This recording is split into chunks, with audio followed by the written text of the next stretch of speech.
Welcome to the Wizard of Radical Self-Respect. My name's Jared Mello, and I'm the Shepherd of Black Sheep.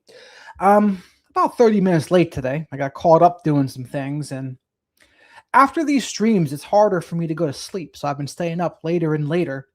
I feel like more and more of a vampire as I talk about it. But in today's stream, we'll go over a few different things, really. One, we're going to go over the update about Michael McKee. There is a chief of police that gave a statement. Her name is Elaine. Elaine gave a statement about it. She's the chief of police in Columbus, Ohio. Let's see what her name is exactly.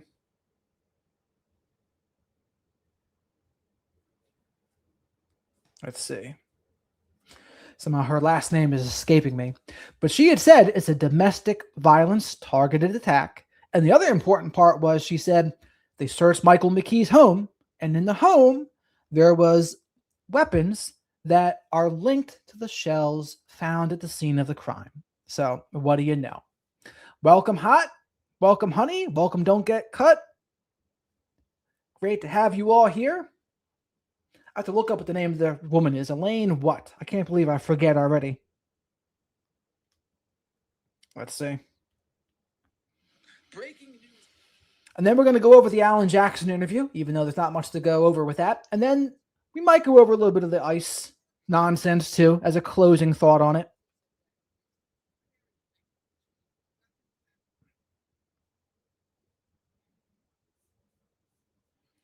Hello there, Hot Tamales. How are you? We're waiting for a couple people to float on in here before we get started. Elaine Bryant is her name. All right. Let's jump into this press conference here. Now, this is from the horse's mouth, so to speak, so this is to be believed.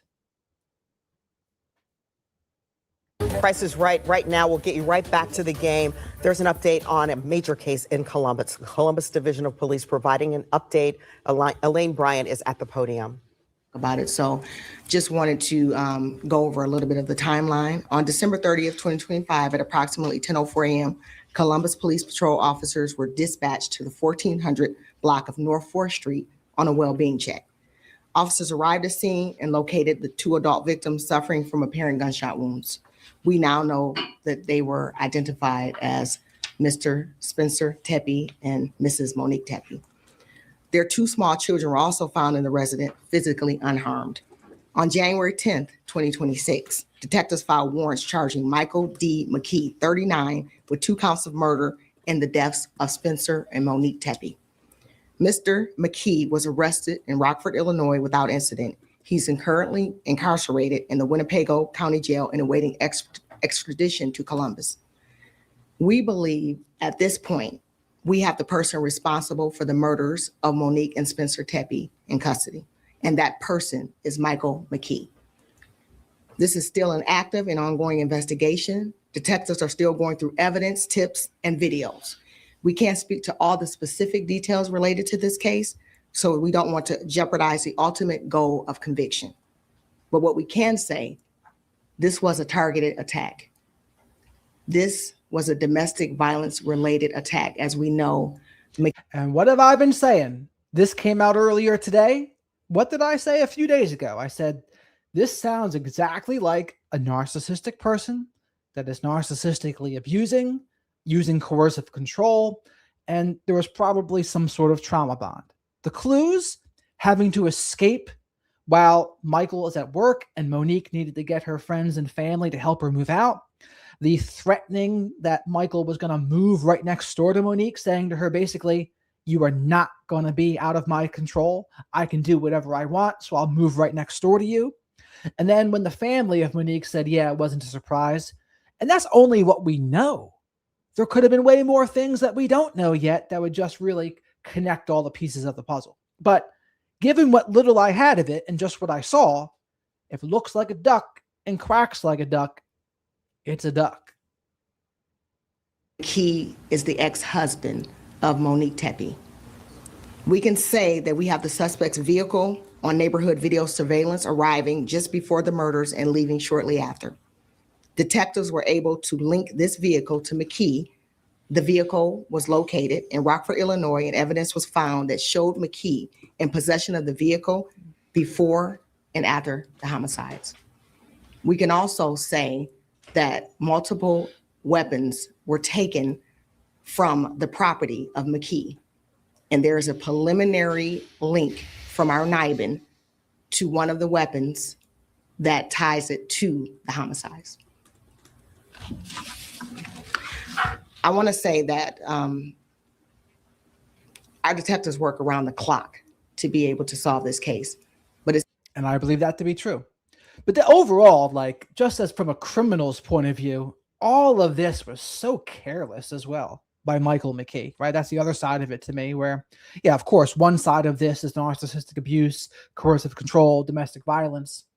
But he just didn't even care at all about getting caught. Carelessly left shells at the scene, used his car to drive there, clearly had another weapon just like that at his home. It's like, dude, like, what the hell are you doing? And then the other part of it is just to throw your life away and to rob two other people of their lives and rob their friends and family members of a loved one because you lost control. Like, seriously, dude.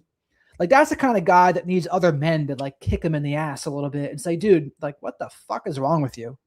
Seriously. And hold him, call him out, or call him forward and say, dude, like, get over it. There's plenty of women in the sea. Like, the world is not boiled down to just that one person. It's equally important to know that while this is gaining national attention, we work around the clock to solve all of our homicide cases. I'd like to bring the mayor up now to have him say a few words. Thank you, Chief, and thank you all for joining us this morning. I want to thank Chief Bryant, the women and men of the homicide division who have done an incredible job on this case and so many other cases, 100 cases solved in 2025 because of their tireless work and professionalism and tips and information from the community that helped us achieve such incredible solve rates. I want to thank also members of the press for sharing timely information, including the video footage of the person of interest that we know now is Mr. McKee. Members of the community for supporting CPD's investigation and for continuing to pray and support the Tepe family, particularly these little children. Just want to take a moment to express gratitude, grief, and resolve, not only for myself, but for the entire Columbus community. Grateful to the Division of Police for their professionalism and persistence and for their tireless work and collaboration that led to this arrest. So here's the other thing that's even more important. We talk about what are the lessons that we can pull forth from this. What could have Spencer and Monique done differently, if anything? Well, and again, this is not to blame anyone. This is just to simply protect people that might be future victims of someone like Michael McKee. One, maybe move further away. And you would think 7 hours is enough because that was the distance between Michael and them, but clearly not. That's one thing. And it seems like a drastic thing to do, but when the result is this, it's worth it. Another thing, make sure the house is secure. We don't technically know how he got in the house yet, whether it was a hacking of that keypad or spying on it from a further distance, but he was able to do that and got in. So keep that house really secure. That's another one. 3, you might want to think about arming yourself. Now, this is a controversial one, but perhaps people would be a little bit less likely to try to do such a thing if they know you're armed. I mean, let's face it, if you're a criminal, are you going to try to rob the house that says, if you want to see if there's a God, try to rob this house? Or says something along the lines of protected by Second Amendment security? If you're a criminal, you're probably going to pass over that house. Now, is it a guarantee? No, none of these are a guarantee, but it's just something to consider. And then the last one, and she might have done this one already too, but talking to your friends and family about it and saying, hey, can you please keep your eyes open to see if this guy's around here and let me know if he is? And then try to do your best to maybe get some sort of a TRO or permanent restraining order for that matter. And outside of that, it's scary because there's really only so much you can do, that's the scary part. And in a way, this whole thing was a Hoover. Now, generally, Hoovers are more pleasant in nature in the fact that they'll try to say the things that they never said in the relationship. They might try to act like they're sorry because they're trying to suck you back in. But ultimately, a Hoover's goal is to get you back under control. And technically, I think what he did here is a kind of loosely an example of that. You followed the facts and evaluated every credible lead with intentionality, integrity, and care for the victims and their families. I also want to thank members of the community who stepped forward with video footage and tips. Okay, Tracy Like so many Townsend and Colin cases Dorsey CPD here. solved in We have been 2025. bringing you live coverage of The Elaine public Bryant and Andrew helped Ginther us talking work about the this Tepe case. murders. It's a clear We example are of covering how this because it public has safety gained struggles national attention. We're when going to take our police and coverage community over are working onto 10 TV together. Plus. Right. That's free to download right now Encouraged in by your the TV. cooperation Put it on that there for free. But continues for to now, grow. Okay. So that was really that. I mean, if you guys want, we can listen to another video about this case, or we can jump into the Alan Jackson interview. I mean, Ashley Banfield, she did another video about it. The thing with Ashley is she takes a little bit of a while. She takes a little bit of time to get to the point. She kind of drags it out a little bit. Yes, Sam, I think they would be on the keypad. It just depends if he kind of cleaned up after himself. Doesn't seem like he did, though. At least not with the shells. It's like, dude, if you're going to clean up after yourself, you'd think you'd get the shells, right? But apparently not. So chat, tell me, number one, look for another video about this topic that's going to go over the same thing that we just saw, or go to the Alan Jackson interview. Number one, for another video on this topic, hit 2 for the Alan Jackson interview.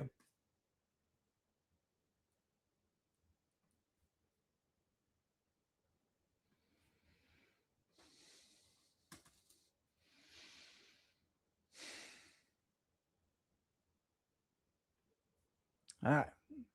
Some votes for the Alan Jackson interview it is.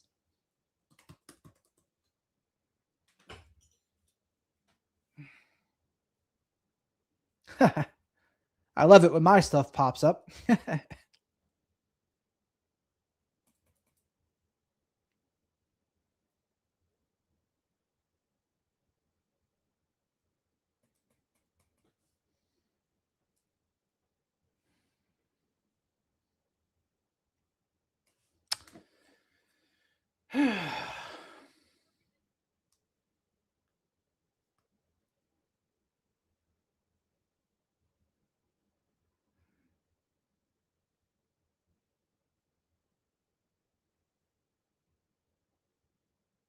There's another one. What's the name of the channel? Hot Mics with Billy Bush, or there's another one?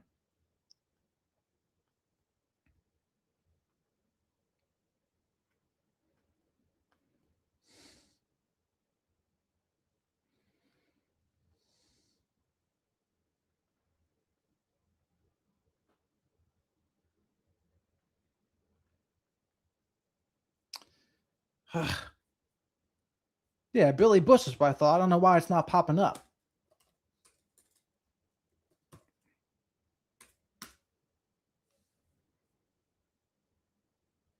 Oh, here it is. I was reading and studying. Jackson would be representing Nick Reiner as he faced first-degree murder charges for killing his parents. We were stunned when Alan abruptly stepped down 5 days ago. On arraignment day, we were floored. What in God's name happened? Our guest today, Alan Jackson, on the 1-year anniversary episode of Hot Mics with Billy Bush. Thanks for that. Presented by our friends at LA Golf. And this stream's a little bit of an experiment in the fact that I'm going to be doing a few different topics. Lately, I've been trying to stick to one topic per stream, but we'll see how this goes. Bob Weir back in the day. That was my early days of Access Hollywood. I had to convince Access Hollywood to cover the Grateful Dead. It was interesting. Or The Dead, the new band. We will reflect on the best, most exciting year of my professional life later on, but we got business at hand with our guest, one of the top criminal defense attorneys in America, Alan Jackson. He is here. Hello, sir. Thank you. Good to see you. You smell great. You A always year. do. Well, you know what? I try. When I know I'm going to see you, I give it the little extra zhuzh. It's it's gypsy water, body lotion. I know Yeah. that is. They should be paying you heavily for that. They should. They should. I think I put a wing on somebody's house with this stuff. Yeah. Well, boy, you've been through a lot. It's been a busy week. it's Busy been- week. Yeah. Yeah. Is it always this like busy and hectic in your? You know, it's. I would love to say this comes in fits and starts, but it's been pretty consistent through the last year or so. Yeah, we're busy. We're busy. I'm lucky. Knock on wood. Is it's a good 25 the problem to have. busiest year before? Has there been a year that's been more chaotic than this? You've represented all kinds of. Well, I mean, look, if I go back to starting in 2022 when I first met this young lady named Karen Reed, yeah, my career and my life and my schedule. So Nancy Grace said she stepped away because of money and no knife found. Don't you think that no knife found would help the defense? So that means to me it's more money. And the rest of the team schedule has been like shot out of a cannon. So it hasn't slowed down. The last couple of years have been pretty chaotic, but it's good. Look, if you're in the business that I'm in, that's what you want. I want to be in the courtroom. I want to be fighting. I want to do the job that I was trained to do. So yeah, it's good. And what people don't know about you, and we'll get into some of that, just about your background. I mean, you literally come from nothing. Pretty much. Nothing. Pretty much. Yeah. Yeah. I It was was raised by a single zero- mom in Texas and grew up very modestly, much more modestly than people think. And ultimately, at 17, I joined the military, went to the Air Force for 4 years because I couldn't afford to go to college. So the military, God bless them, helped pay for college and ended up matriculating through the University of Texas after I got out of the service. And then came out to California and went to Pepperdine. And the only thing I wanted to do from And Pepperdine's right by Malibu, for those who don't know. I've been out there before. And in this interview, Alan seems a little less intense. He's kind of gotten off his lawyer face a little bit, and he's a little more relaxed and calm. None of that print that stuff here.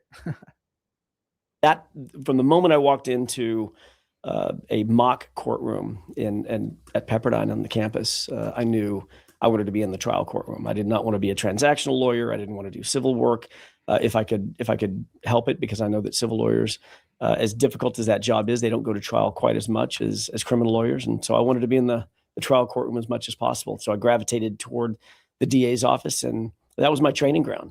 That's where I learned to cut my teeth in a courtroom. Any TV shows or anything like Matlock or anything that like inspired you when you were a young kid? Like, I want to be that guy. Honestly, literally all of them, like all of the TV shows, in an amalgamation of them, I watched with great interest, because you can learn an enormous amount of technique and skill in the confines of a courtroom, the theater of a courtroom. So I've watched everything from, Law and Order episodes to old Perry Mason episodes to Matlock episodes to movies. A Few Good Men is a big one, which has gotten some notoriety obviously of late. I think that's one of the best courtroom dramas Directed ever. by Rob Reiner. Rob Reiner. Yeah. What's interesting is there are people putting, pen to paper now because of your work. TV shows are being written and procedurals and a movie and mostly on Karen. Right. One of them is out with an actress I haven't heard of, but then there's more to come. You mean you're talking about the Lifetime show? Yeah. The Lifetime movie? There was a Lifetime That movie. is the actress, Katie Cassidy. Yeah. Fantastic job. She did a great job. I saw the film over the weekend. She did a terrific job. She is David Cassidy's daughter. Oh, who that's you do right. know. Okay. Yeah. Partridge Family. Right. Do It you was recommend it? uncanny how the set designers, the production coordination of that film, the direction of that film, it was uncanny how they captured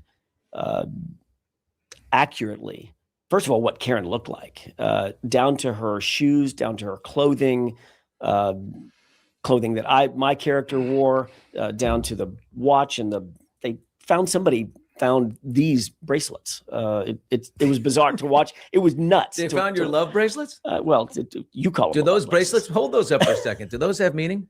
Look at it. Alan Jackson actually seems likable here, like a normal human being. Not some sort of extremely high paid defense lawyer, but someone who has a little bit of humanity. It's good to see.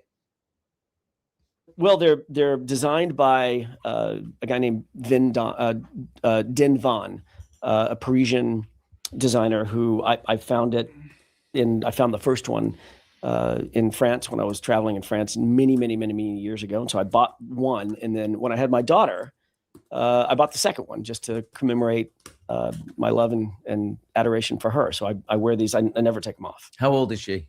She's 6. 6. 6 You years have a old. 6-year-old. I have a 6-year-old. You're welcome. That's why you're in And such I run good this shape. business.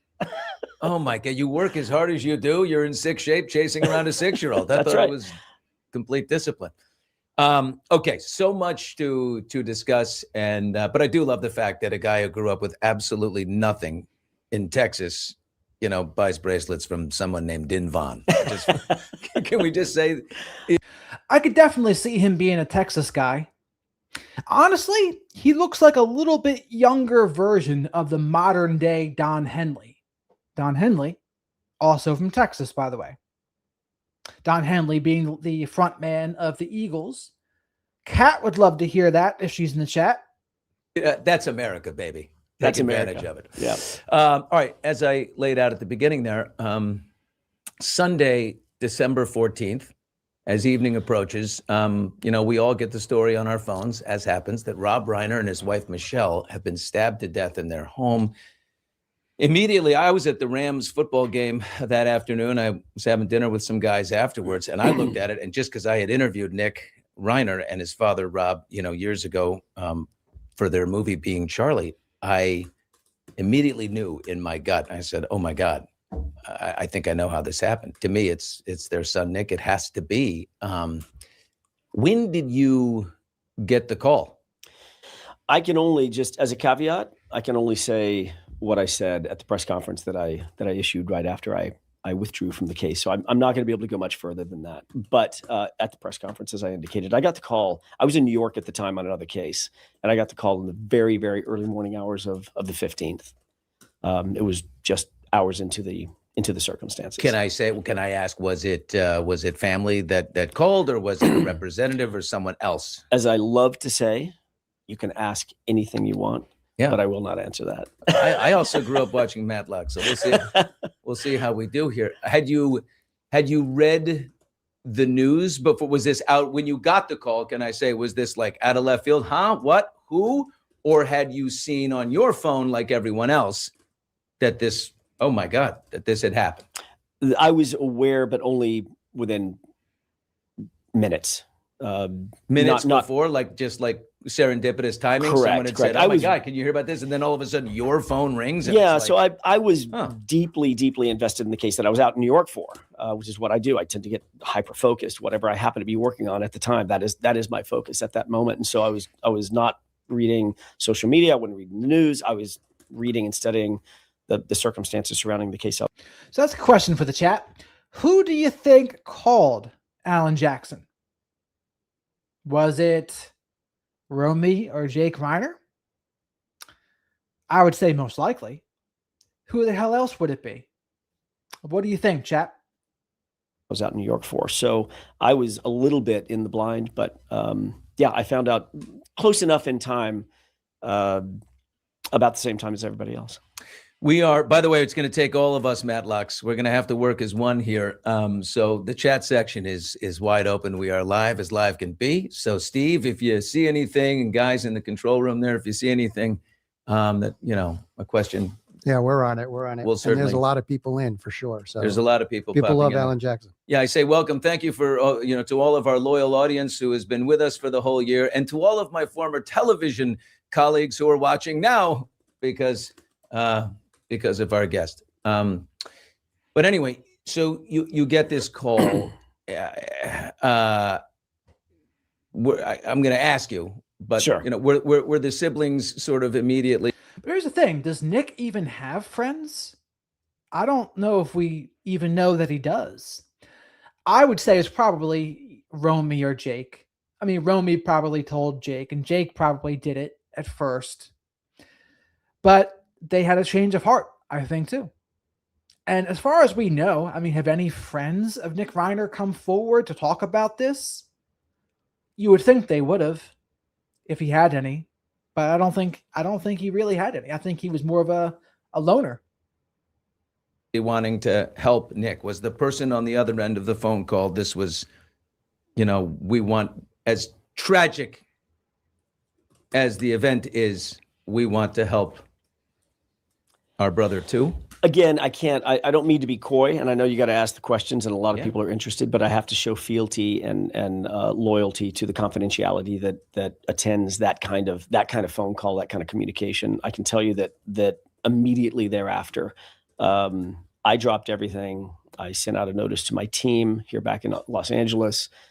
You accepted the job right away. That we know you accepted the job. I got on a flight nearly immediately. I had to go to court before I could get on a flight, and I changed my flights and immediately flew back to Los Angeles that same day, unexpectedly. And then from that point forward, for the next about 3 weeks, it was all this case all the time. And the entire team dropped everything to make sure that we were showing as much or giving as much of our energy to Nick as we possibly could. So let me ask, in a situation like that, what are the priorities here? Like what you're in New York, you're on a case, you're working, this comes in, it's like, let me wrap what I'm doing here. Not that case in New York is any less important to you. It's not any less but important. you know that this Right. is something that's we're gonna have to get some legs underneath. Well, this is where you got to pay attention to actions more than their words. He says, of course, he's not going to say, yes, I immediately thought that the New York case was no longer important. He can't say that. What about the client in New York? What would they think if he said that? But if you look at his actions, flying instantly out to California and then saying in that exit press conference, oh, yes, I was working on this case 24/7. Well, were you? If you also had other cases going on as well. So I think what he's thinking is, this is a big case. I want to be on this case. It's going to be a big payday, and it's going to get my name in the news. That's what I'm thinking he's thinking. I'm going to have to go back and touch in with people. What's the list, for you when you're accepting a client and you're prioritizing where that person goes? Are you looking for because you've represented some people who are not overly sympathetic. You've represented some unlikable people. You don't seem to shy away from that. What is it that, what boxes need to be checked in what order? Well, every case is different, obviously. Every case is wildly different. There's no two cases that sort of feed the same formula. There is no formula, but there are some hurdles. There's some landmarks, if you will, when you start defending a case.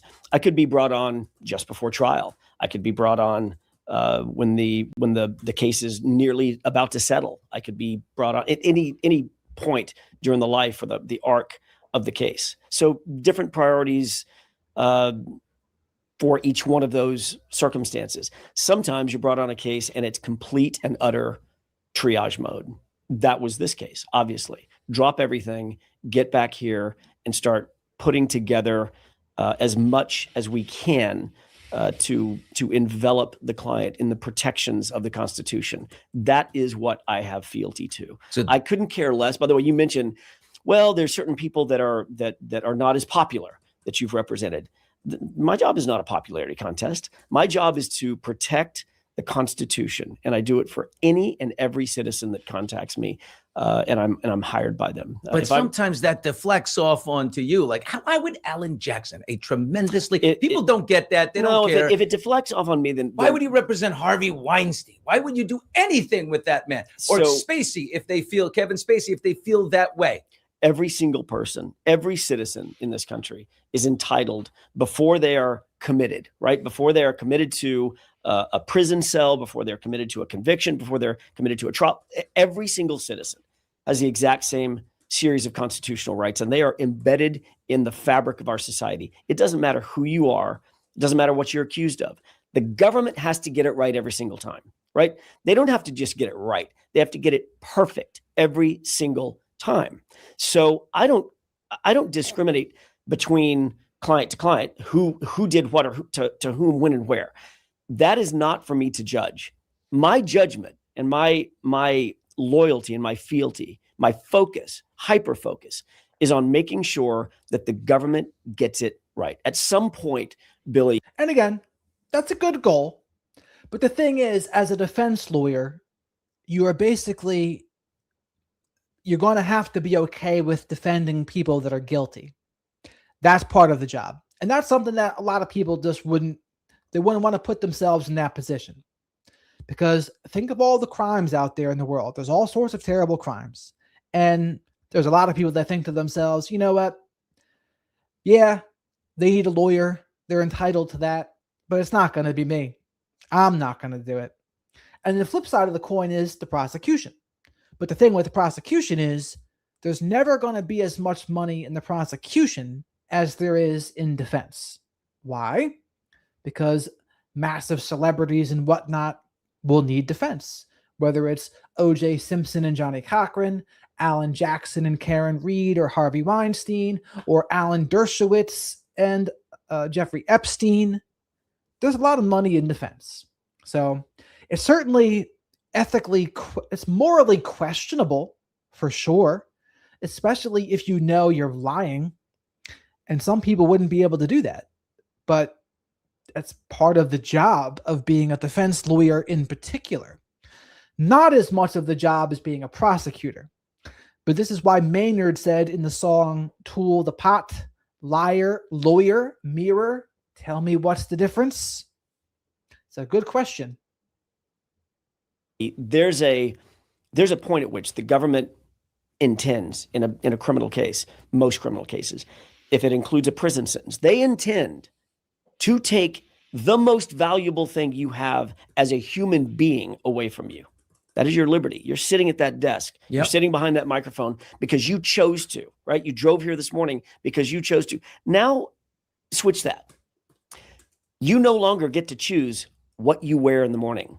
You're given a set of clothes by the government. You don't get to choose what time you wake up or go to bed or what you do for a living. You're in a cell. You're at the mercy of the government. They've taken away your liberty and your right to live a free life, right?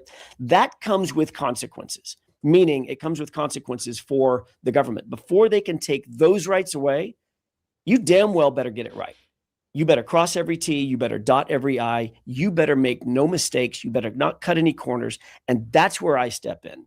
No matter who the citizen is, they're entitled to absolute protection under the Constitution. And I am, at least I like to think of myself and my team as the protectors of that Constitution and that citizens' rights. So what was the most pressing issue with Nick? Of all the issues that could be was, this person could have their rights taken away, forget about the horrible thing he's accused of.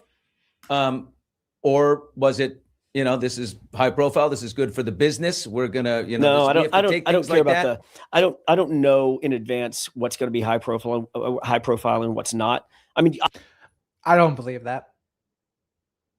I think when you get a call, by the way, Rob and Michelle Reiner have just been murdered. He knows that's going to be a high profile case. Are you kidding me? Obviously, certain cases are going to get more media attention than others, but that never weighs into my decision making in terms of how I approach a case. I approach a case the same way every single time. Protect the client's interests. Protect against any potential government overreach. If the government gets it right, I don't believe him. This is what you do to sound good, but I don't necessarily think this is exactly what's going on. Now, again, I think a big part of the reason why he probably became a defense lawyer is the reason he's saying, but that might not be the current reason. If they do everything exactly right, if the detectives get it exactly right, the prosecution gets it exactly right, the judge gets it exactly right, then good. That means the system's working. But in my career, that has literally never happened. They don't tend to get it right all the time. And when mistakes are made, they start to build on each other. And that's when people's rights are that's where they're compromised. And and this is true. That part is true. There are times when the government and the prosecution gets it wrong. And if you look at it, it is super obnoxious. One of the worst cases was this black teenager kid in South Carolina. He was maybe 14 years old, and they rushed to give him the death penalty. I think this was in the 40s in South Carolina. But that was an atrocity. That was an atrocity. He wasn't even guilty. Someone else came forward and admitted to it 75 years later. But they tried him. They basically convicted him in a kangaroo court and then hooked him up to the electric chair. And that was less than 100 years ago. Those kinds of things happen. There's cases where people are wrongly convicted of SA. And then the other person that actually did it admits it 20 years later. Or a woman admits that she made it up. These things happen, and it costs people decades of their life. And for those cases, that's why defense attorneys needed in particular. And that's like some of the best work a defense attorney can do, helping the people in that situation that are truly innocent. Now, for every one of those, there might be 10 that you have to defend that are absolutely guilty. That's what I can't stand for. So I don't sit and choose a client because it's high profile or because it's not high profile. I choose a client because there's a chemistry there between them and our team, and I feel like I can provide something of great importance to that person at that time in their life, and that is constitutional protection. Okay, Steve, we're live on YouTube here. Comment section is ablaze. Go ahead. You get somebody who wants to ask a question. Yeah, we have one from Dagny Taggart who is asking, this was kind of relative to what you're talking about with different cases. Does every case get its own support team and in itself? Or Alan, when you have these multiple cases, are you heading them?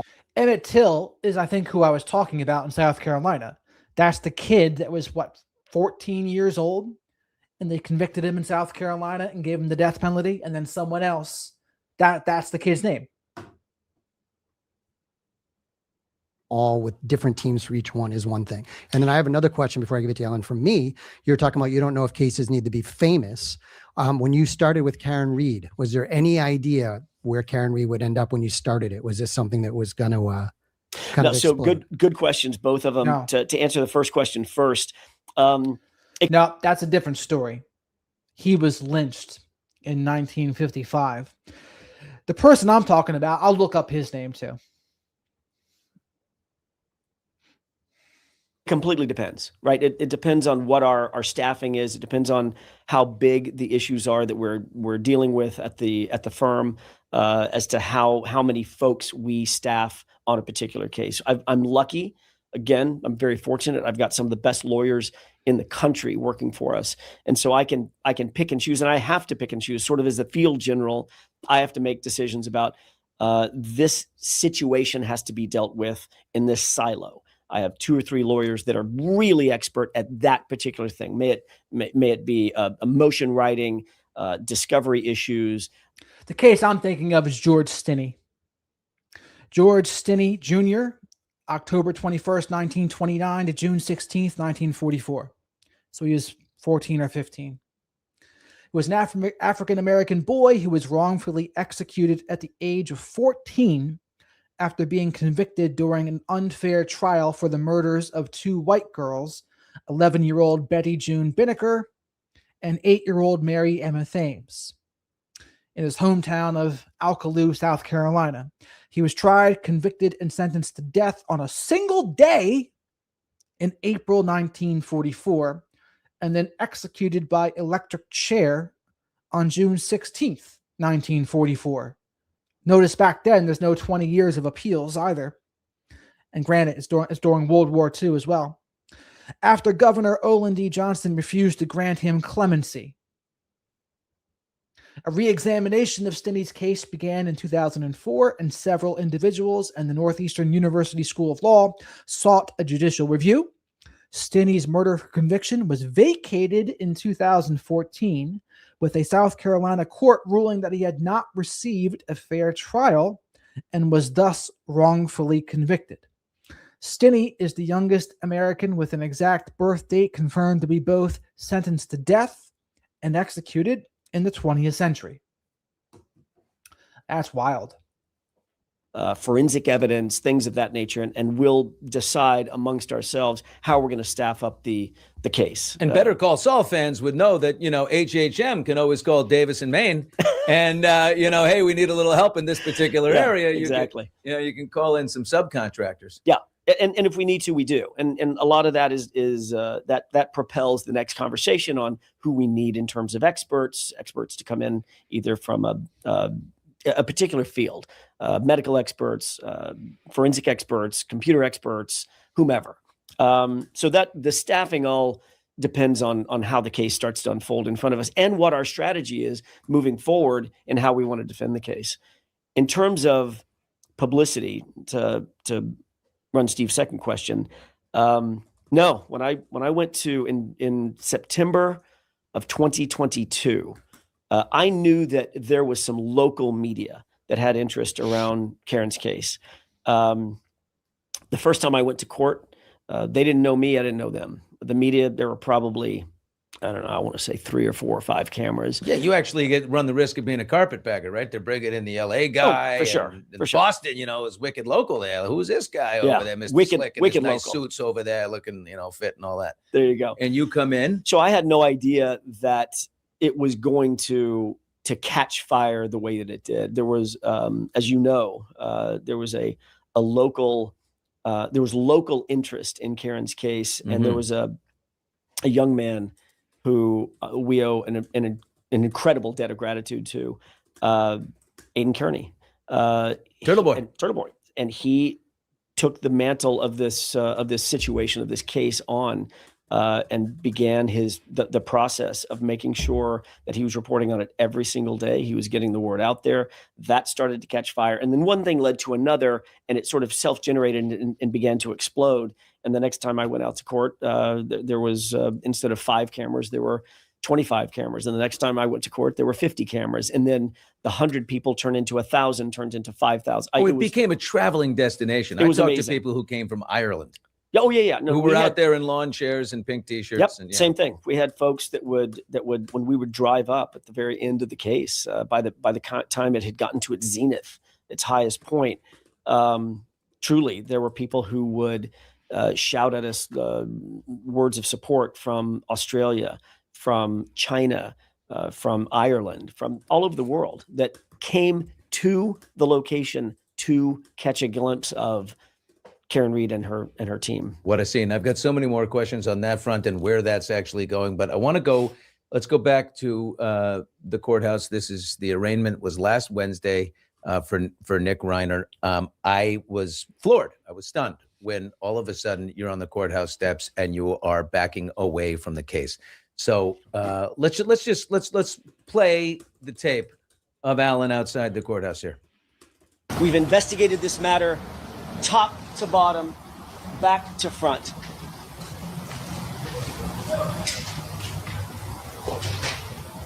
Down in front. What we've learned, and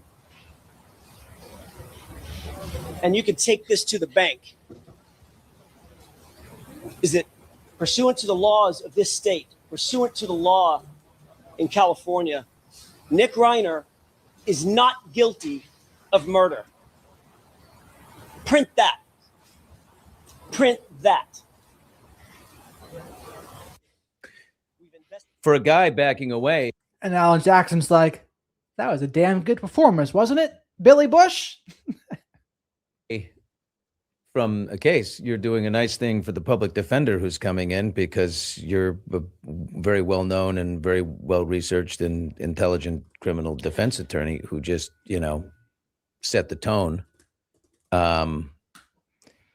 You gave an endorsement and a resignation at the same time. Yeah, and I wasn't doing any favors to any one particular person, the public defender, et cetera. I have a lot of faith in the public defender's office. I have a lot of faith in Kimberly Green. I have a lot of faith in their representation. They're outstanding legal professionals. I was doing a favor to the truth. We have worked at that time. It was About 3 weeks.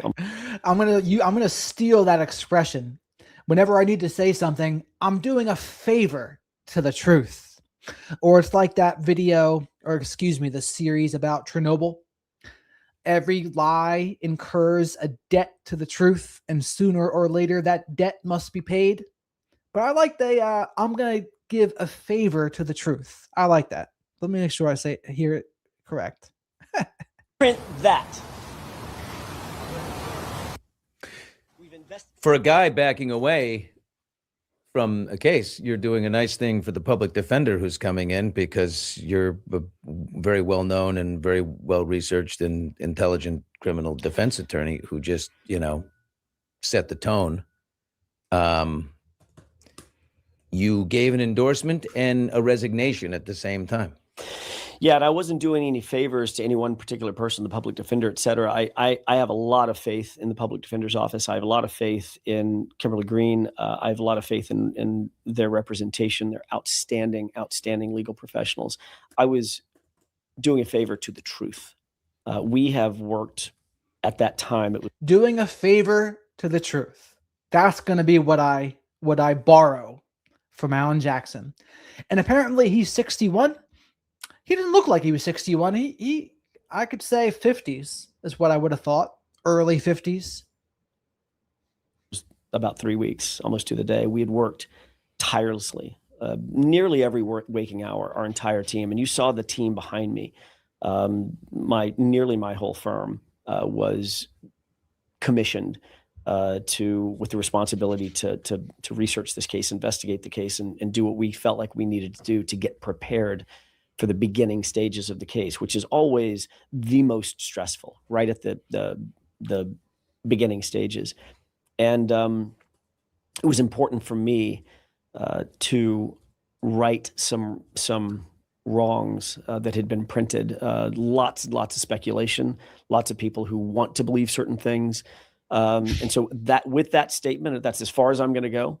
I believe in it. I believe exactly what I said. What I said is the truth under the laws of the state of California. He's not guilty. And it was important for me to make sure that the public. The biggest disclaimer, under the laws of the state of California, he's not guilty by reason of insanity, if you fill in the blanks of what he really means there. But it's not really true.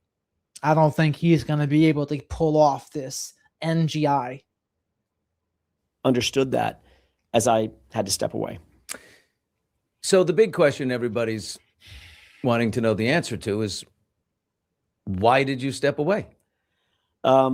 That's a confidential communication between a lot of folks that I'm not willing to disclose. But you just used the verb commissioned. So you were hired to do the job. And I look, I know you well enough to know when you're pissed off, and I'm looking at your body language there. You're emphatic in your support of Nick and that he's not guilty in this situation. But I also see that you're not happy. So what? Well, it was something happened. Obviously, with the retainer. And I said, something. Well, no. Is it a money thing? You can't say that. You can't say that, Billy. You can't say that something happened with the retainer, because I've never said that. So I don't want you to put that. No, I mean, not like the actual retainer number, but the retention of you. Right. So obviously something happened with my ability and my team's ability to continue the representation. But I don't want you, your audience, any. And what could it possibly be? I will do a favor to the truth and say it was almost certainly money related, and Jake and Romy pulled the plug. If it was not that, I'll be shocked. And again, I'm doing a favor to the truth. You can print that. Anybody else to start speculating as to what that might be. I have not said a word about it. They speculate. That's all. Yeah, that's what they do. That's what they, and they. The Greek chorus is ablaze. Yeah, I get it, but at the same by the same token, I'm saying that it does not matter at this point. I said what I said at the press conference because it's true, and I believe it in my heart. And I also said that my team and I remain and will remain completely committed to the best interests of. And the reason I don't think it was whether he thought he could actually do this for Nick or not is, again, he would just try to get the best case. If he loses, he loses, right? But he thinks, okay, I got the money.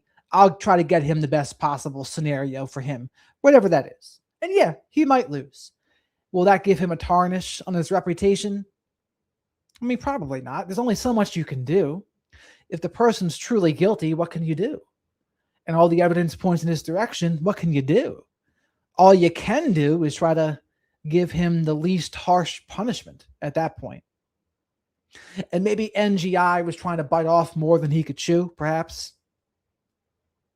Nick Reiner. And that's also true, and that's not going to change. But I'm not going to get into the specifics of why it was necessary for me to withdraw.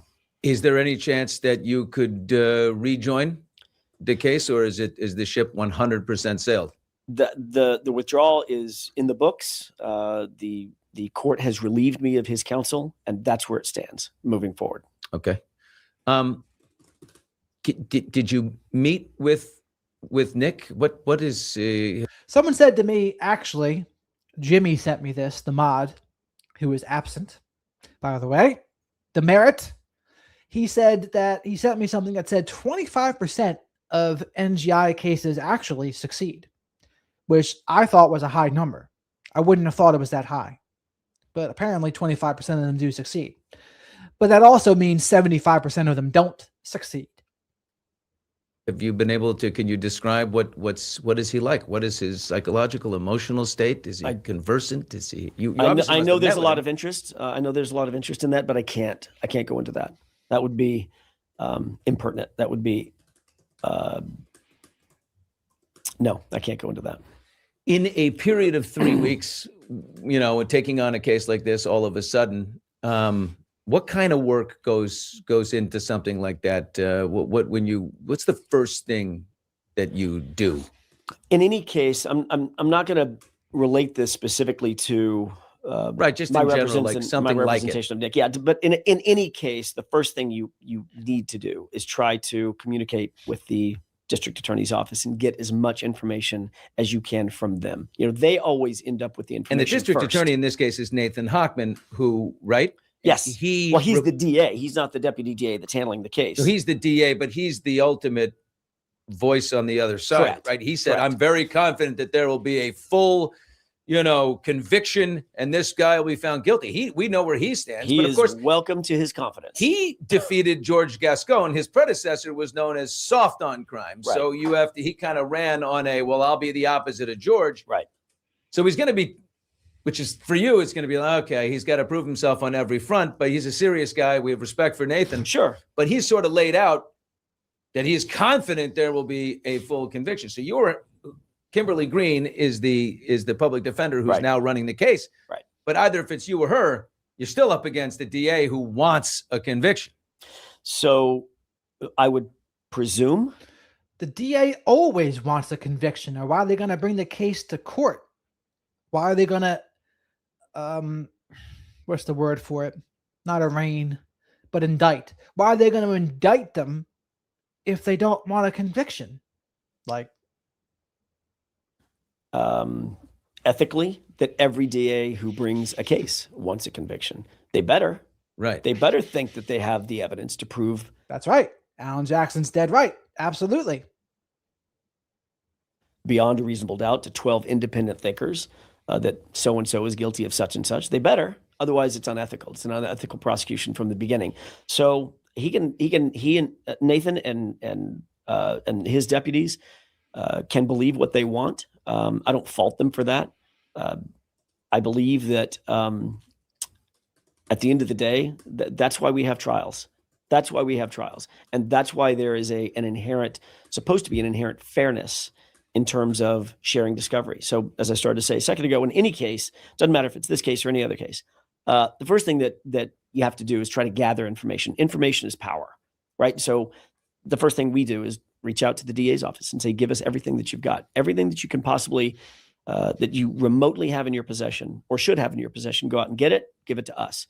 And that way we're on an even playing field and we can begin assessing the evidence and the facts from an even playing field.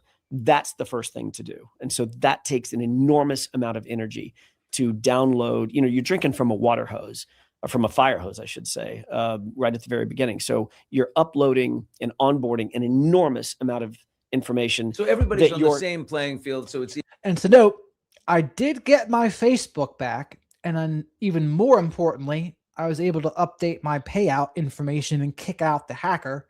So my name's there. The Facebook's unlocked. It still says my earnings are on hold, but all things considering, it's going very good. But still, I'll hold my breath and fingers are crossed a little bit until it actually goes all the way through. But it's looking good. So I appreciate you asking, Zelda. and we all know. Well, that's by theory. So one of the problems that we have is that never happens. Yeah. Like we never get the information that we want, or we think we're entitled to. We'll talk about Frazier Bohm's case in just a second. And there's issues with that, exactly on that point, that we are not getting information that we believe we are rightfully entitled to. Are you concerned? There's reports out there to defend a couple things. Well, let's begin with this. Hypothetically, this is what I read. And again, it's hypothetical. Let's take it out of this specific case. But if you are a criminal defense attorney and you're going for not guilty for reasons of insanity, I understand that that's less than 1% of those of people go for that in the first place. And of those who do, 10 to 15% are successful and prevail. The chances are not good. They're not that high. And of that group, I read this, tell me if it's true, it's mostly women who have killed their children because they're in some kind of, other personality, some kind of other state. Are those numbers about right? Like, that's how rare it is? As a defense attorney, I never listen to, and I'm not driven by probabilities or possibilities. The statistics are just that. They're statistics. They don't mean anything. You take every single case, top to bottom, exactly based on the information that you have in front of you. Every case is different. So not guilty by reason of insanity exists in the penal code for a reason. It's very specific, and it's built into the justice system to try to deal with circumstances that literally are they're outside the purview of the justice system. The justice system is generally built to punish. That's what it's built for. Crime is committed. The evidence is presented to a jury. A factual finding is made, and then a punishment is exacted. Not guilty by reason of insanity or any kind of a mental health defense is something that is, the reason it's more rare is because it's difficult for the justice system to get their arms around that. It is a nuanced set of laws, and you have to have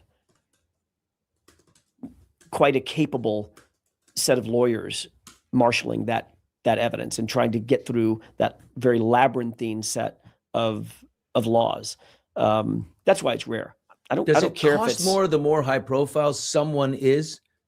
What do you mean? Cost more? Well, because another stat, someone said it's going to cost, an article I read, $5 to $10 million would be what it would cost to really defend this all the way, because the most expensive thing in a case like that are the where most of the money goes.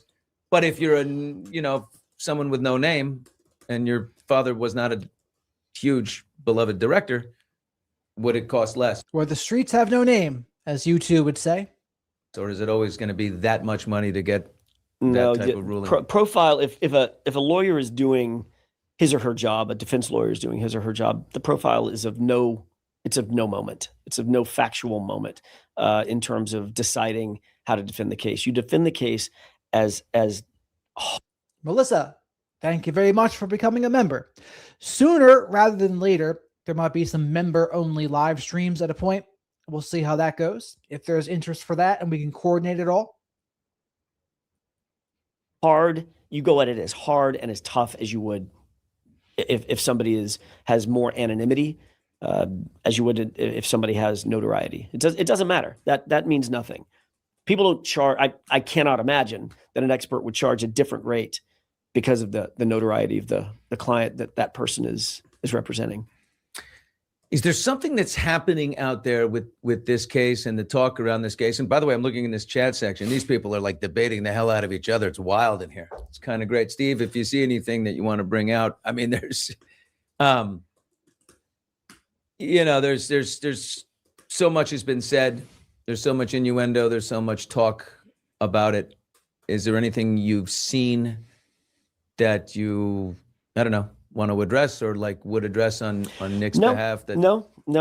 I don't speak on Nick's behalf at this point. I speak as a private citizen at this juncture, right? I've withdrawn from his representation, so I don't speak for Nick. I've said all that I would be willing to say, all that I think is legally and ethically correct. I'm bound by legal and ethical restrictions, and so I've said as much as I can say.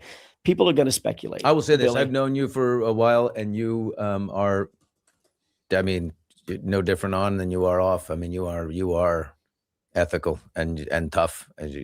Yeah, I know that there's parameters. There's borders that I can work within, and there's borders that I should not cross, and I'm not going to cross them, not for anybody. And I'm not going to do anything or say anything that I think would compromise a former client. I always have fealty and loyalty to any client, even if they are a former client. Right. And any defense lawyer who has a clue is never going to talk bad about one of their clients, because why would you, as someone in need of a defense lawyer, go to the lawyer that publicly talks trash about their previous clients? You're not going to do that. So of course he's not going to say anything bad about Nick here. So I will not discuss anything further than what I basically said at the press conference, and I think that's appropriate. Help me with how the system works again on just any person who's in a situation like this. If, as Nathan Hochman said, they got the conviction and it was guilty across the board, so you're not going to a state psychiatric institute, where would someone like that go? If what would you're asking if somebody just hypothetically a different person, I mean, just anyone, random person, and this was the situation. Not guilty by reason of insanity is still a not guilty. But you are the system is built such that you're not just released. You go to a psychiatric facility, a state hospital, and you undergo intensive and hopefully appropriate psychiatric treatment, medication. And the thought therapy. Is if they heal you, then you come back and you could face it again, or you're there for... No, we do not. No, double jeopardy applies, right, Billy? So if someone is found not guilty by reason of insanity, then double jeopardy is applied. A jury has found them not guilty by reason of insanity. So you go to a state hospital. Be revisited. Not on the criminal side, not for that conduct. No, right. But it's not like you just go to a state hospital for a year and a half and then you get out. You have to go through intensive therapy and rehabilitation. And if and only if independent psychiatrists make a determination down the road that your illness, because that's what it is an illness, no different than any other illness, no different than cancer, no different than epilepsy. It's an illness that cannot be controlled. If at that time, if at some point it can be controlled, it can be you can be stabilized, etc. And only after independent psychiatrists make that determination, and then the DA's office weighs in, the defense weighs in, and a judge weighs in. At that point, then there is a possibility of stepping down from the state hospital, and then you go to a different facility or set of facilities called ConRep, and then you go through intensive therapy and continue your psychiatric treatment there. And only after that, if you're deemed legally sane, would there be a motion for release. But that could, sometimes it never happens.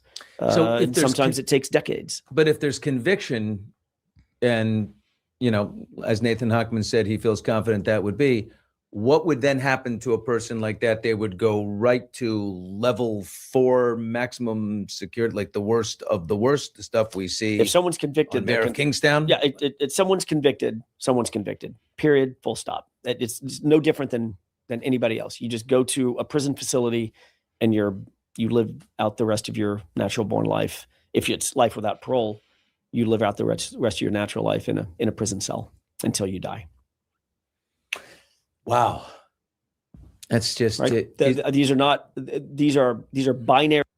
Interestingly to note, Ted Bundy, while in prison, escaped from prison twice. Serial killer escaped from prison twice. Can you believe that? And I mean, if you're going to be facing the death penalty, I mean, what's your motive to not try to do that? Very, very binary determinations. Do you feel like you're not on the case, but do you feel like you would have won it?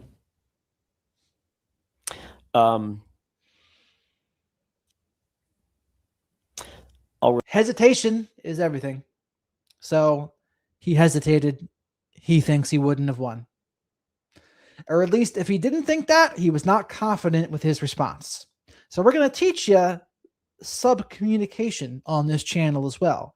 His pause here communicates everything. So where are we?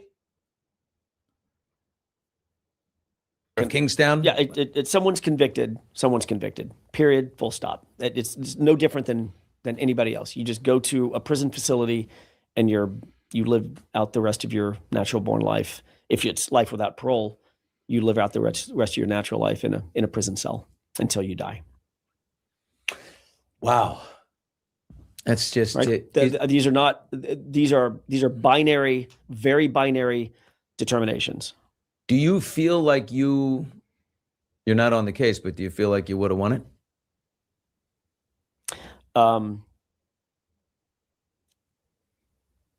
Long pause. He asked that at 37:58. It's already 38:04. I'll reflect back on what I said at the press conference after a thorough review. You had 3 weeks of intense work Correct. with your team. So you did at least the legwork. You were the filings, subpoenas, you've got all this important background work. Yep. Because that's the guy. That's the energy I saw on the staircase. Right. Outside of court. I saw a guy who was pissed off because I got this. I know you. Right. I can feel like that. I got this. Right. I'll just reflect back to my statements. And so here's the thing. Pausing before answering is a good skill to learn because it demonstrates confidence and emotional self-control. But you got to know the situation. You got to know what is socially calibrated. In that situation, a decisive yes would have been good if he truly believed that was the case. A pause in that situation communicates something very different. The attitude that you saw, every one of my team members, our shoulders were back, our chins were up, every one of my team members, and I feel exactly the same way. So, yeah. And there's I remember what you said, this is where it stands, but, look, it's like, it's only been a month since the horrific death of Rob and Michelle. Things happen very quickly. Right. You're on the job like right away.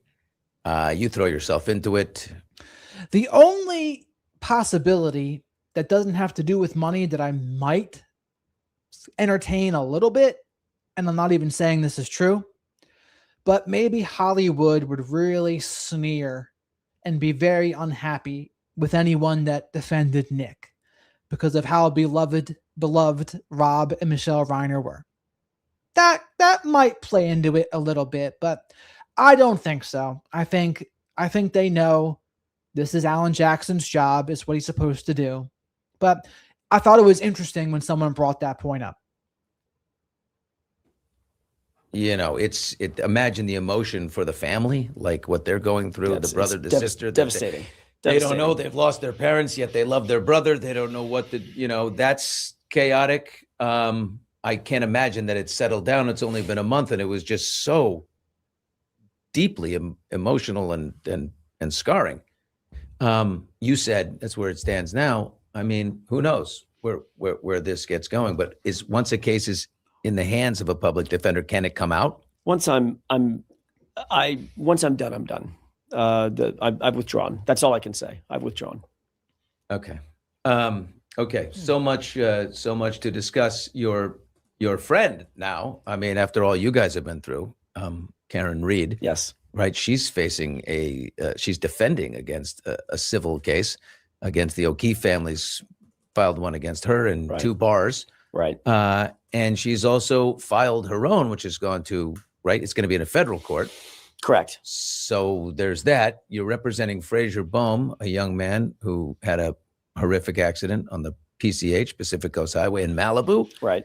And that's on your plate. And there's one other case out there of someone I wonder if you would defend them and what you would do. So we have more to go with our guest, Alan Jackson. This is the 1-year anniversary of Hot Mics with Billy Bush, our own little show. And if you're new to it, which I'm sure several people are, given not me, you, Alan, thank you for being here, and please hit subscribe. Quick note from our sponsor, Prize Picks. Alan, this is fun. Prize Picks is it's the best place to win money while watching sports, especially playoff football, right? We were just talking about that. The app is a breeze. I want you to see how I did here. All you have to do is pick more or less on a few player statistics. That's simple, just more or less. So here's how I did this weekend. Put it up on the board right there. A 2-pick power play. I went easy in the beginning. I said, all right, Matt Stafford and app. We roll on here. Hot Mics brought to you by LA Golf.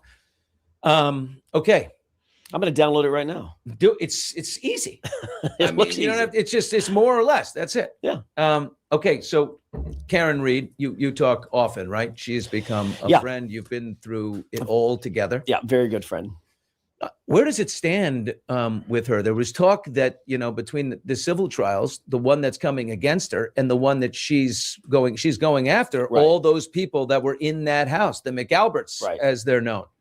And the institutions as well. And That's the even more. Commonwealth. It just as important as the individuals is the institutions that objectively just failed, just completely failed her, failed the community. So those are big lawsuits. But there was talk about combining them because it all deals with the same people and the same material. Right. But now one is going to federal court. So there's procedural issues that lent themselves to removing some of the defendants up to federal court, but it's not going to change the contours of the allegations and the contours of the case ultimately. So can they combine resources here and make it just one thing? We want to know. No, when you get the fans, by the way, I'm just going to say, we the fans just want to know who did it. It's not her. That's already been ruled. Who did it? And the O'Keefes, bless their hearts, are just wasting time. There's just no way, in my opinion, this is not coming from you, that they are going to win this. A criminal trial already said no across the board. So the procedural niceties of federal court versus state court in Massachusetts, it is such that there's a barrier between them. You can't just combine the two cases because there's different sovereigns. It's literally a different court system. So our hope was, at least at it doesn't really matter to us. We don't really care. It would make it a little more convenient, a little more streamlined, obviously, if it was all in state court. But federal court benefits us in pretty significant ways as well. So we're fine. Can you give one way? Tell me why federal court is better. Well, it's not. I don't want to go into the specific details of strategy, but there are federal court rules that benefit us in certain things that we intend to do and propound in terms of our case, discovery issues, as well as evidentiary issues. And you haven't had the greatest of experiences with the local system and the state system. Let's just say I'm giving grace to the rest of the judges that are in the Massachusetts state system. So she's got the federal case that she is pursuing, right? Which I love. Yeah. I mean, look, you're a lawyer, but to me as an observer, I'm always stunned when someone just settles, or like, if I'm accused of something horrible and I'm like, here, let's just settle with them. I don't want to go through. They say, we don't want to go through the years of trouble. You just had your entire character impugned. Right. I don't know. I would throw everything in the kitchen sink. I like the fact that Karen has turned around and said, yeah, I'm innocent. And what does a really innocent person do? Yeah. Like fight back. Right. Which is exactly what that's how she's built. She's not going to. She's scrappy and she's intelligent. Yeah. but she is fighting back and going, okay, now let's find out who actually did this. And I admire that. And show the warts and blemishes from inside the Massachusetts State Police. Show the warts and blemishes inside the system. That's a inside the Canton big Police. undertaking. That's a big admission. If the Commonwealth of Massachusetts, says how many officers have been either disciplined from Massachusetts State Police, right? The untouchable, the Massachusetts State Police. Oh my God, they're untouchable. They've been around forever. They're storied. It's a storied agency or department. I don't know if I could tick off on. I couldn't tick off on one hand because it's more than 5. There have been a ton of officers who have either been disciplined, demoted, stripped of their position, or just out and out fired. In the case of Michael Proctor. So yeah, it is a big undertaking, but they can't get out of their own way.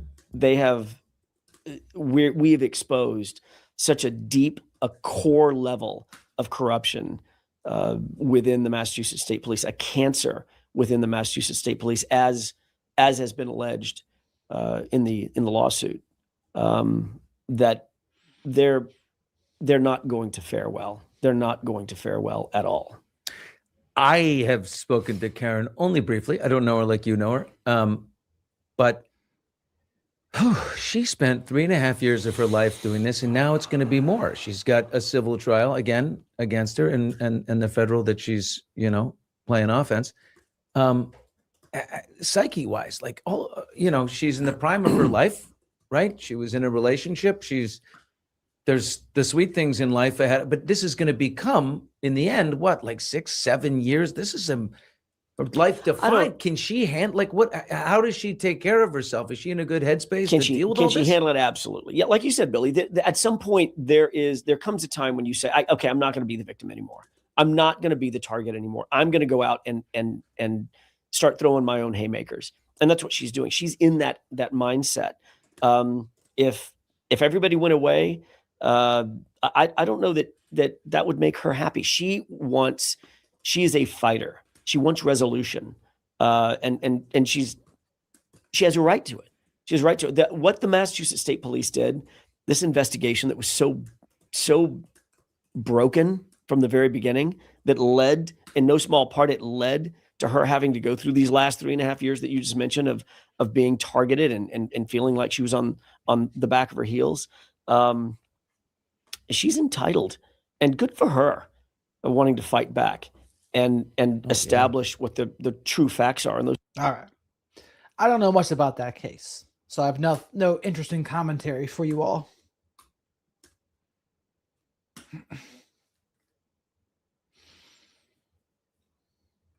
Factor into some of her. Hey, everybody, Dr. G here. I'm a clinical and forensic psychologist. This is what Beautiful Waterfalls wanted me to go over, but she's not here to go over it with. I'm quite the fan of a lot of things. So as I said about this case before, what happened was, legally, probably nothing's going to happen to the guy. But that being said, I do think it's an embarrassment and a disgrace. That was his first reaction to do that. Because here's the thing. If a car is coming at you, how does killing them stop the car? It doesn't. It doesn't. And she turns the wheel. And the fact that he was only clipped at most proves that. So I just thought the entire thing was unnecessary. That's what I'll say about it. But there's a lot of people defending every little bit of it. Psychologist as well as a body language expert, and today we're going to be analyzing the body language and psychology of the shooting of Renee Good by ICE agent Jonathan Ross. Before we get started with this, a couple of quick things. One, I wanted to make sure you know this is not a psychological evaluation of any kind. These are just my opinions. In addition to that, I do want to remind you to like and subscribe if you want to see more content just like this. All right, let's go. What we're going to be doing today is analyzing the shooting of Renee Good. What I want you to understand about this video is the goal is to be neutral and as objective as humanly possible. Today, I'm going to talk to you about human behavior. We're going to be talking about trauma. There's a number of things we're going to be exploring, but none of this is meant to be political. Everybody's got strong feelings about that. I really get that. But the goal of this is for you to neutrally and objectively see human behavior as well as I'm able to explain it. I've been an expert witness in a case that had some strong similarities to this, and I really want you to understand the psychology of what is happening for both Renee. And honestly, I listened to this already. I don't like his explanation. But in fact, before I get into this, maybe I should watch another person's explanation first, because that's the one I agree with.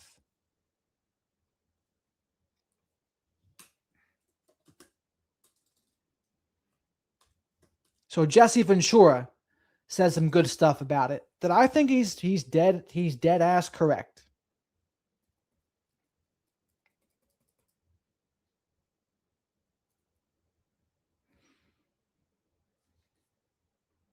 Chapo thugs. So Jesse Ventura is the former governor of Minnesota, as many of you know, and he's got a fascinating backstory, man. From his days in the wrestling business to his days in the military to his days as governor of Minnesota, and he ran as an independent and won, which I don't think people realize how difficult that is in the U.S. I mean, we have two parties. We have I totally agree, Brenda, because to me, you want to use the least amount of force necessary. And it's like, dude, you really thought that's what was going to save you? Shooting her? How does shooting her even stop the car from moving forward? It doesn't. I mean, how many people saw the Charlie Kirk assassination? And you saw what happened to him as soon as he was shot. Does that look like the person that's going to be able to turn the wheel? No. So it was just so unnecessary. And people were saying, well, of course you should comply. Which, yes, you should comply. But here's the thing. There was a lot of confusion going on at the time. One ICE agent's waving her wife's telling her to drive away, another ICE agent yanking on her car door. And this is a 37-year-old woman, 38-year-old woman. And sometimes people panic. And you don't do the right thing when you panic. But that doesn't mean you should be killed. To me, that's a very level-headed take. But I've been called all sorts of names and unfollowed on Instagram for that take. It's like, really? Really? Really? And Pepsi. We have Democrats and Republicans. That's what it is. And, it's so hard to win as an independent. He did for governor of Minnesota. So just an incredible guy with an incredible history. And anyway, he saw what these ICE Gestapo thugs were doing in his home state, and he was fucking furious. In fact, the high school where all of these innocent students got fucking beat up by these ICE Gestapo thugs, it was his high school. And so that really lit a fire under his ass where he's like, you know what? I got to go do something about this. So he took a trip to his old high school, and there were some, local news cameras outside when he was leaving. And man, oh man, did he not hold back in the slightest, telling people what he thinks about what's going on in this country. Watch this. Chris, did it make you feel better to have that conversation, or what would you say? No, I'm just saying, as a graduate of Roosevelt High School and as the former governor of Minnesota, I'm so proud of Roosevelt High School and how they stood up for what is supposed to be America and freedom. And freedom is not arresting people without warrants. We have a system here. It's called a Constitution. And we have a party, the Republicans, who don't seem to want to abide by the Constitution. January 6th is a prime example of that. And now they're all free and they're in charge. You know what? Maybe it's time for Jesse. I only did one term. I'm owed a second.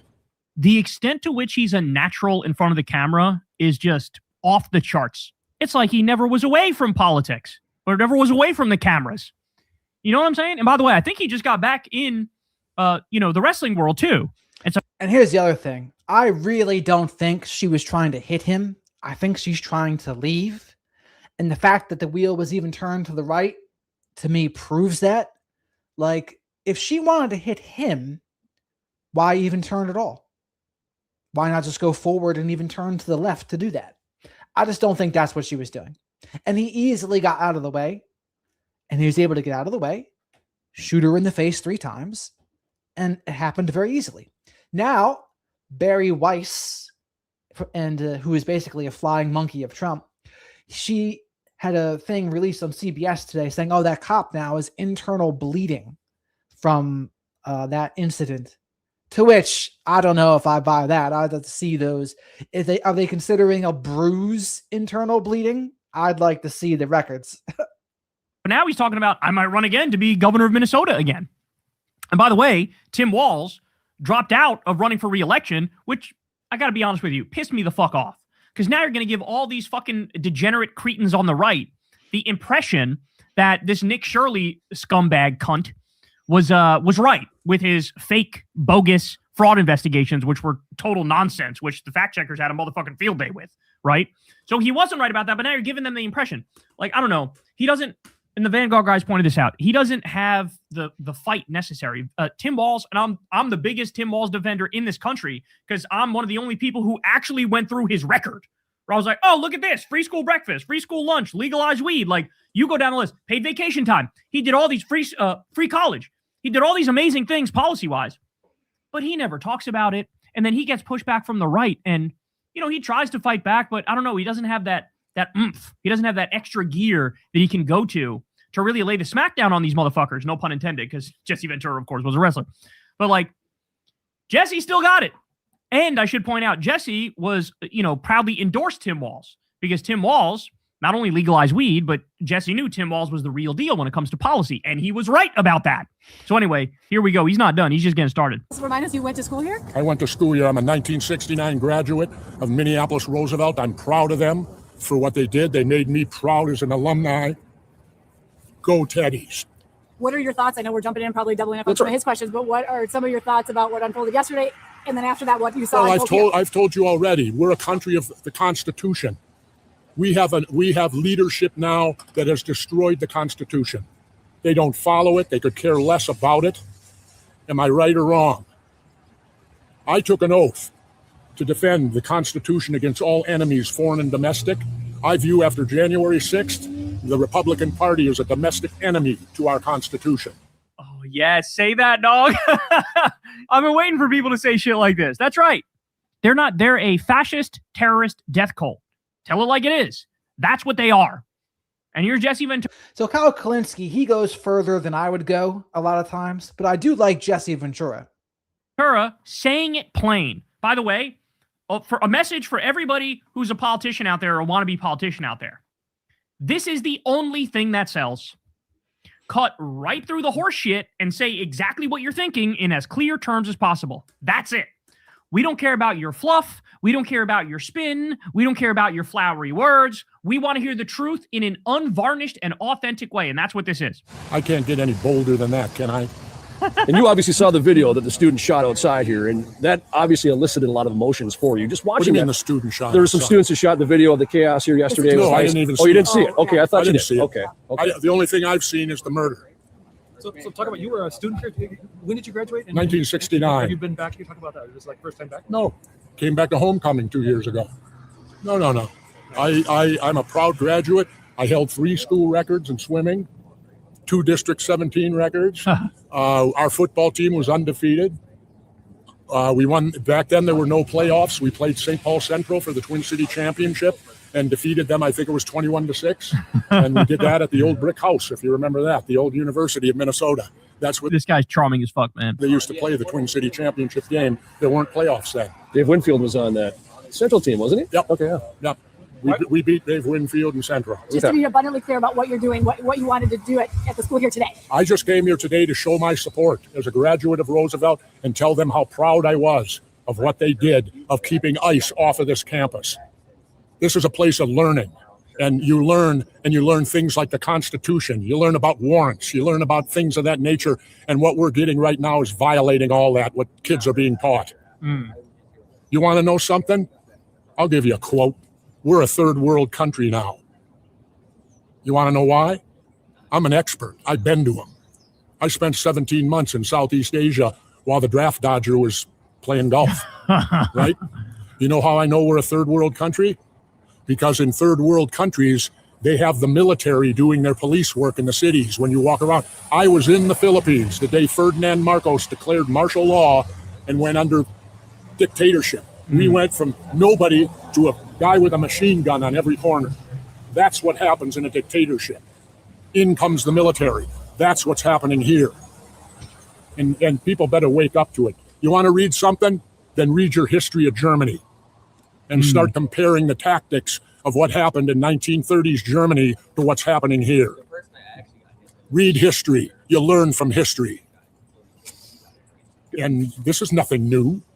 This is all repeated. This is a game plan, it looks like to me, of what's going on here. How dare Minnesota? We'll take care of ourselves. We don't need federal troops coming in here without warrants. Some people have said this undermined. And I seen a TikTok video the other day of this woman unrelated to this story where she got arrested for even just trying to do a regular green card interview where she did nothing wrong, but the decision came from over her head.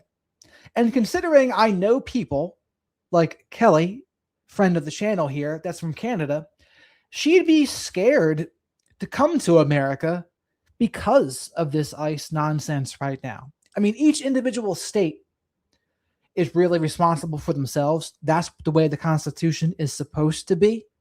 But again, and this is the thing for all the people that are for what they're doing with ICE right now, you have to understand, would you be okay if Democrats were doing the same things, except when they're in charge?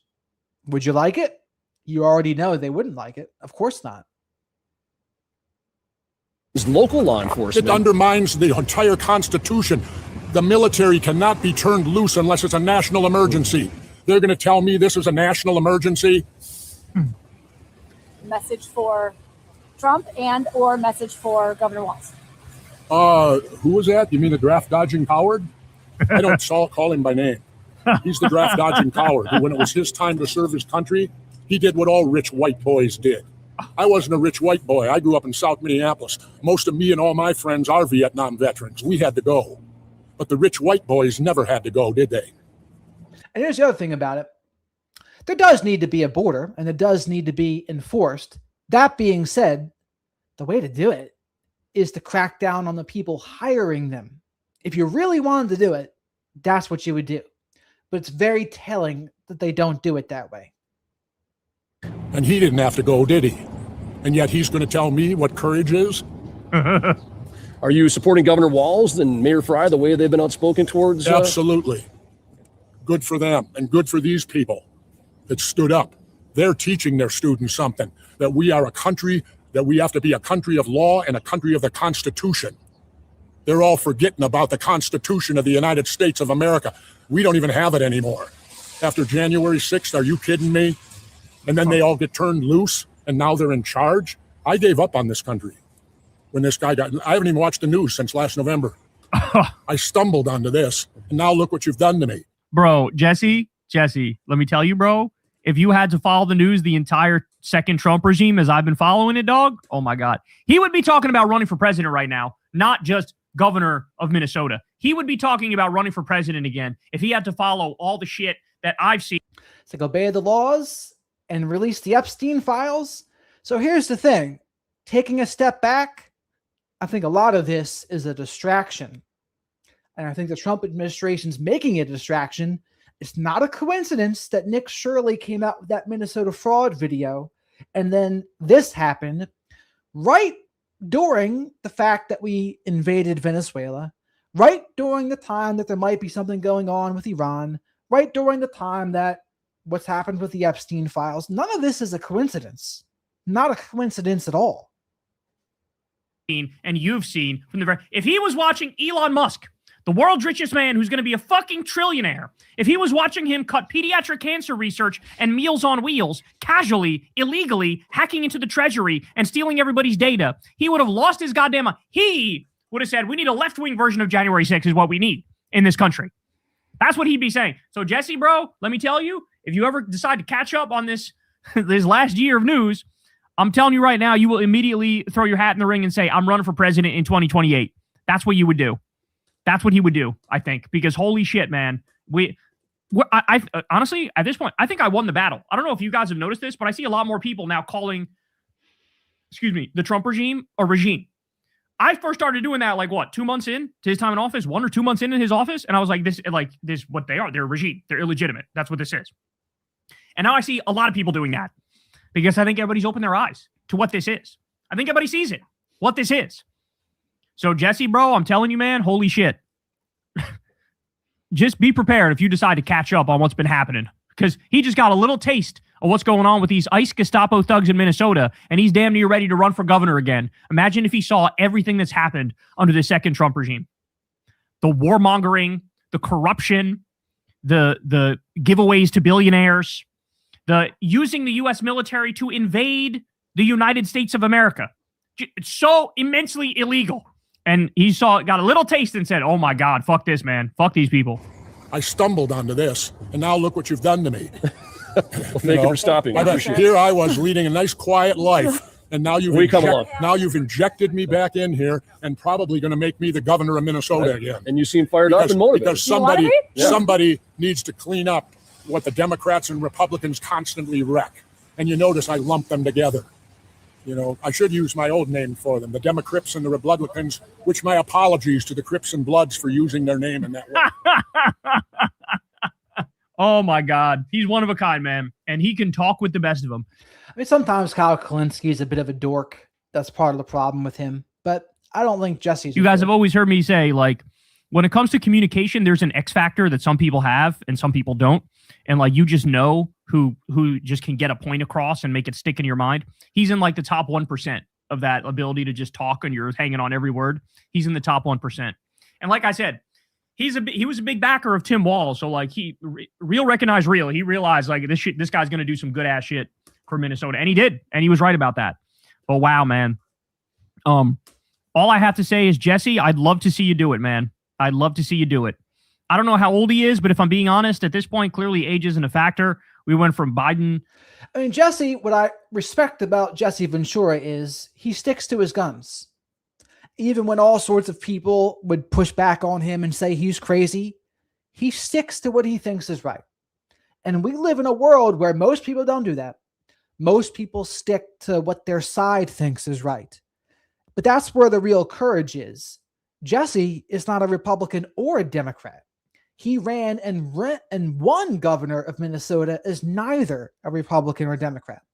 And it scared the elite so much that the FBI interviewed him and they said, how the hell did you do this?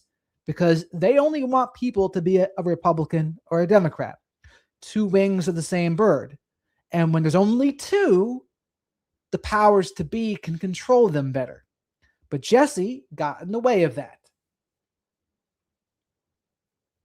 This will be the last video here. Hey everyone, I'm Ashley Banfield and this is Drop Dead Serious, and I am obsessed with the story in Columbus, Ohio, and I think you are too. This is just so mysterious. Even though we have an arrest, I have so many questions, and I'm also running through everything I've learned over decades of crime reporting as to what the police are doing right now to make their case against Dr. Michael McKee. You know by now, if you've been following all my podcasts, that this is Monique Tepe's ex-husband. Monique Tepe and her husband Spencer were violently murdered in their own home with their children just down. So the lessons here, this was domestic violence, narcissistic abuse, and coercive control. That's the reason why the marriage only lasted 7 months. And of course, if you can go back in time, you would say, hey, Monique, if you have this many second thoughts about it before you're married, and you know this because she was going back and forth, flip-flopping about getting married to him, I would say, hey, dear, trust your gut. Trust your gut. Your gut is unsure, but some people don't know what it means when their gut is unsure. And I would say what it means is no. If you're unsure, that's the answer. The answer is no. When you're sure, you're not going to go back and forth like that. Now, granted, for women, they have different problems with this than men. Like, so women have to sort through many suitors a lot of times. And so it can be harder for them to choose. Men, it's a little bit different for them. But regardless, even if this is what it is and you're unsure, the answer is no. You don't do it. And then you got to stay safe because he just does all the things that narcissistic people do. It's all about power, control, managing their image, narcissistic supply, and avoiding accountability. And when they lose control, they absolutely lose it because they see you as a possession. They think they own you. They see you as an object to be controlled. And if you do something that they don't want you to do, they feel entitled to get what they want. And then add that with their impaired / lack of empathy, and holy mackerel, you can get a debacle like this. In the hall. And for 11 days, we had no idea who did it. And then suddenly her ex-husband is arrested. And by the way, I mean, blink and you miss it marriage, right? We all know this was a very quick marriage. It was a decade ago. This was a shock. And so we really decided to dig deep into Dr. Michael McKee's background. We all know that he is this like vascular surgeon, which means he's at the top of the heap. I mean, it takes about 15 years to become the vascular surgeon that he is, practicing where he was.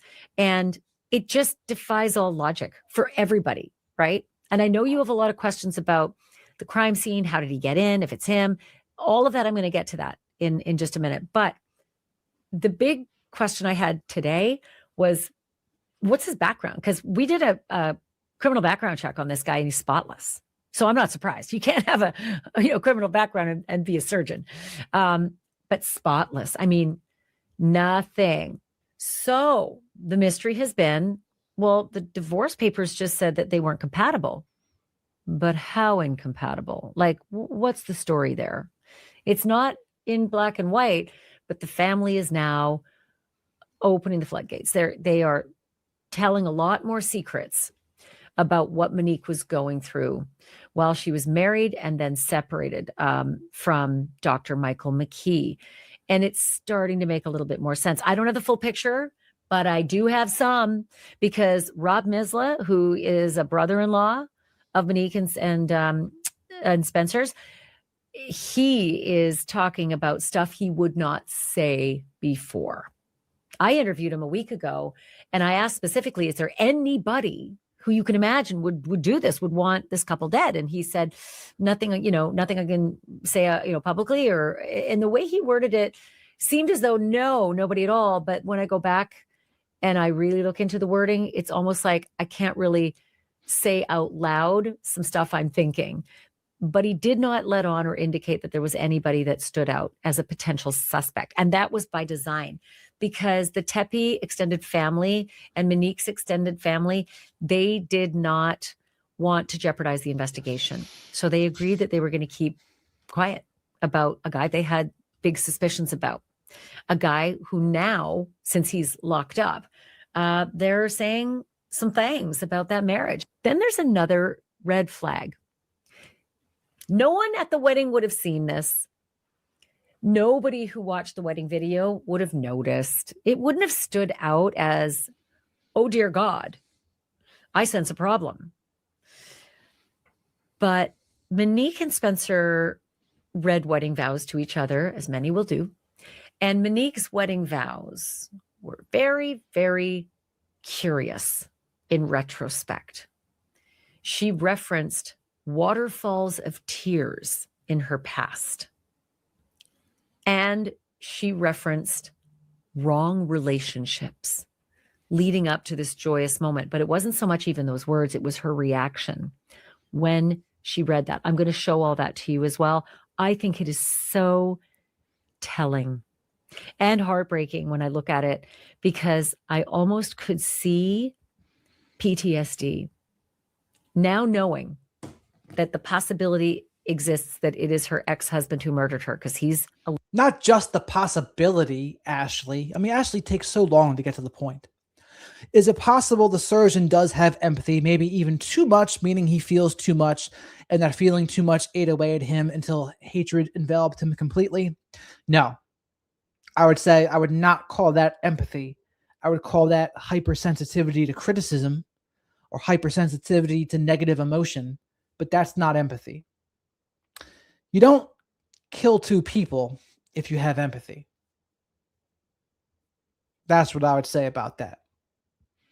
Being sensitive to criticism and perceived criticism and negative emotion, do not confuse that with empathy or feeling guilt.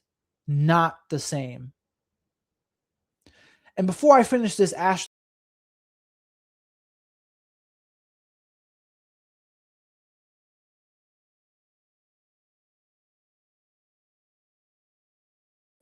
I hit the wrong button.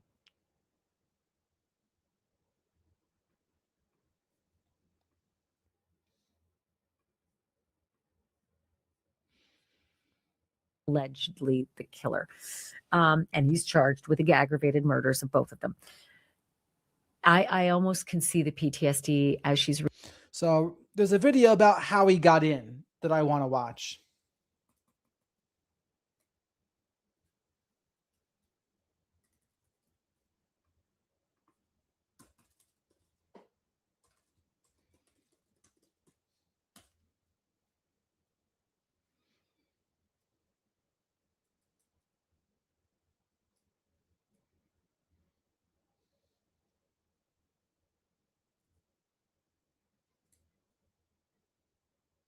It says this is a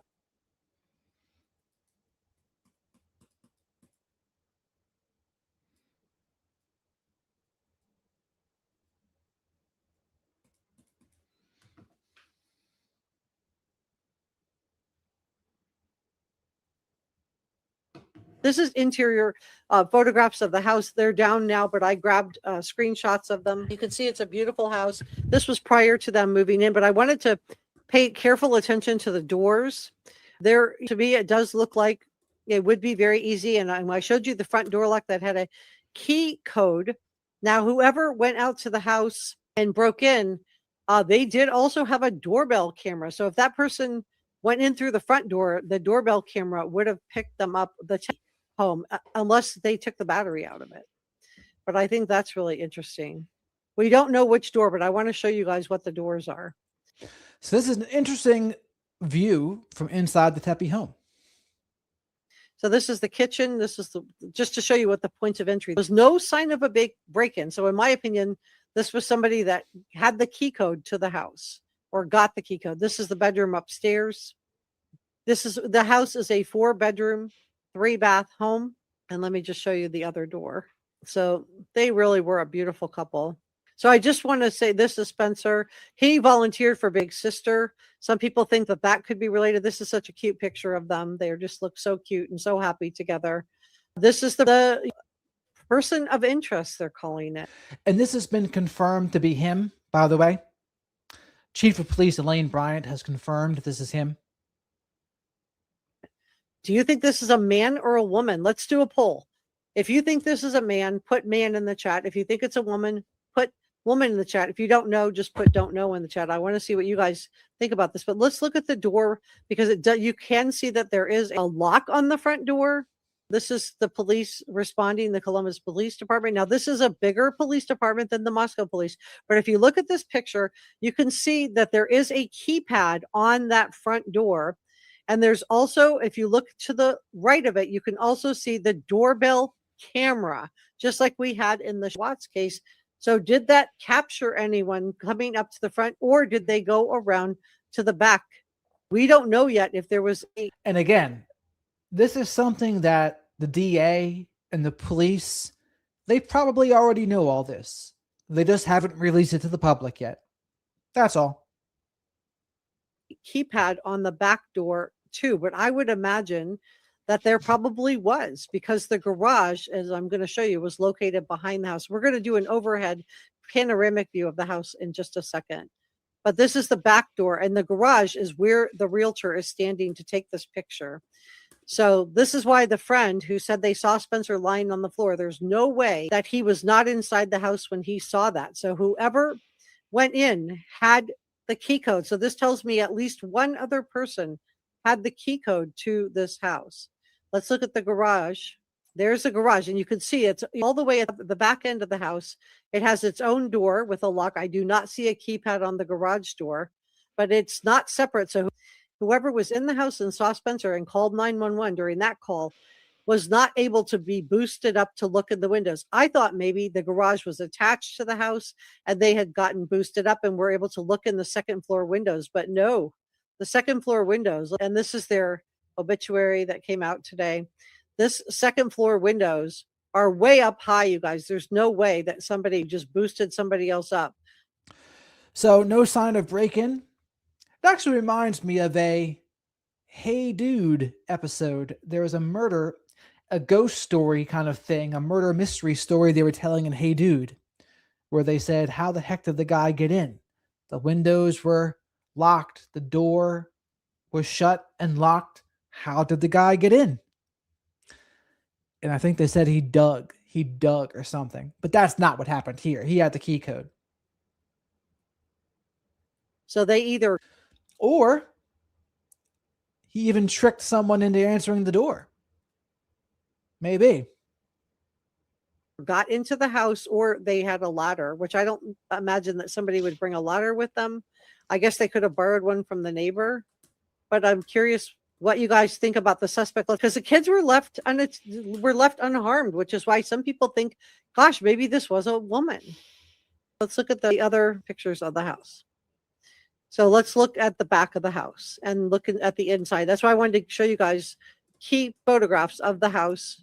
Now this is before they purchased. This is when the house was for sale by the builder of the home, because I think the Spencers were the original owners. So this is the front of the house, and if you look at the front door, you can see the steps leading up to it. You can see it looks like a little Juliet balcony off the front. It's a really pretty house. It's about 2,500 square feet, 3 bedrooms, 4 baths, and you can clearly see that there is a keypad above the lock on the front door, and right next to it, just above the. I mean, here's the thing: if you can have a super high-powered camera, and we don't know if someone can zoom in and there's nothing blocking the way, and he has like a super high-powered binocular or whatever, and he's stalking in person, and he zooms all the way in, and he just notices, like, it's pretty easy to know. You can see pop, pop, pop, pop, pop. All right. Usually it's 4 numbers, and he was able to detect the 4 numbers. Or maybe it was an important date for her. Oh, that would be a lucky guess for him to get the lucky date, right? Because who's to say it wasn't a lucky date for Spencer? Maybe it was their wedding anniversary. Maybe that's what it was, the date of their wedding, right? He might have gotten lucky even. The railing on the right, you can see that there is a doorbell camera. So did this capture the person going in or out of the house? And we know there's a doorbell camera on the neighbor across the way. And we also know that there was a neighborhood camera that was also mounted that could have picked up somebody. And it did pick up someone in this back alley. Now, the person that they caught on camera going through, the person that they're calling a person of interest, was going through the back alley of the house. They were not out in front of the house. They were at the back alley of the house. If you're just joining me, please help me out. When I did the last live stream on this case, the live stream got stuck in processing. They were having technical issues. And it was confirmed to be him walking in the alleyway for 2 days. So the algorithm thinks that people didn't watch it because they weren't interested. If you guys, please give this a thumbs up. Please help me out. Subscribe.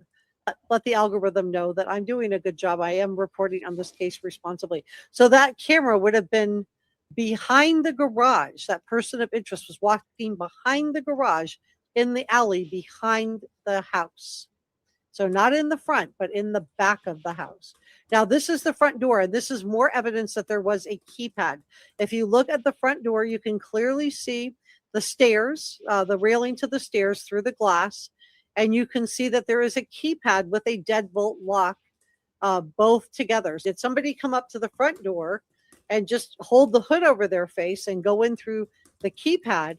And so I guess my question is, did everybody have the same keypad code? Because for those of you that have keypad locks, you can give different people different codes so that you can see who is letting themselves into your house and who wasn't, right?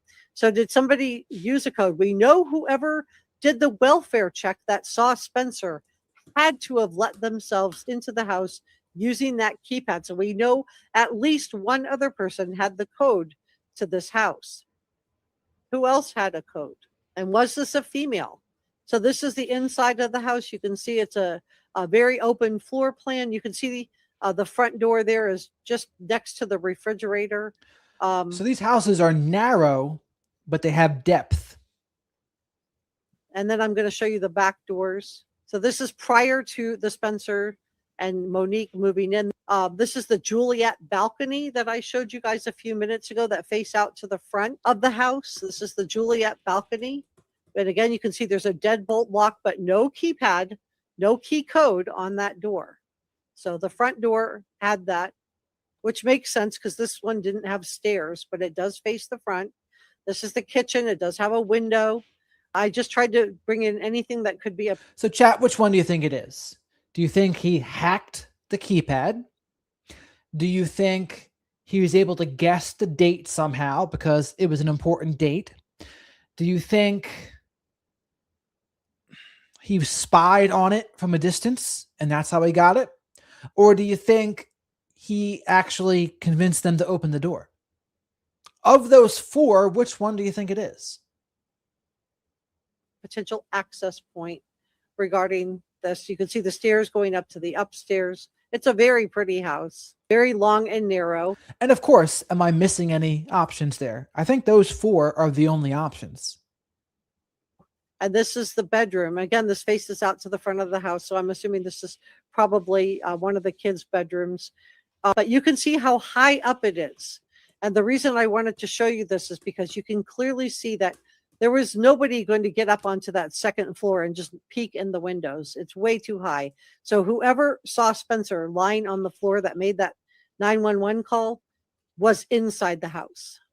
So was this a family member or a trusted friend that had access to the house? What do you guys think? This is. Yeah, I mean, it's unlikely they would open the door, but maybe if they're desperate, I don't know why they would be desperate. So it's probably not that. She's reading those vows to the man she loves, Spencer Tepe. And it is, you'll see it in a moment. I want you to say in the comments whether you agree with me. Tell me if I'm crazy. But I do want to hear your emotions about this because I find it very emotional.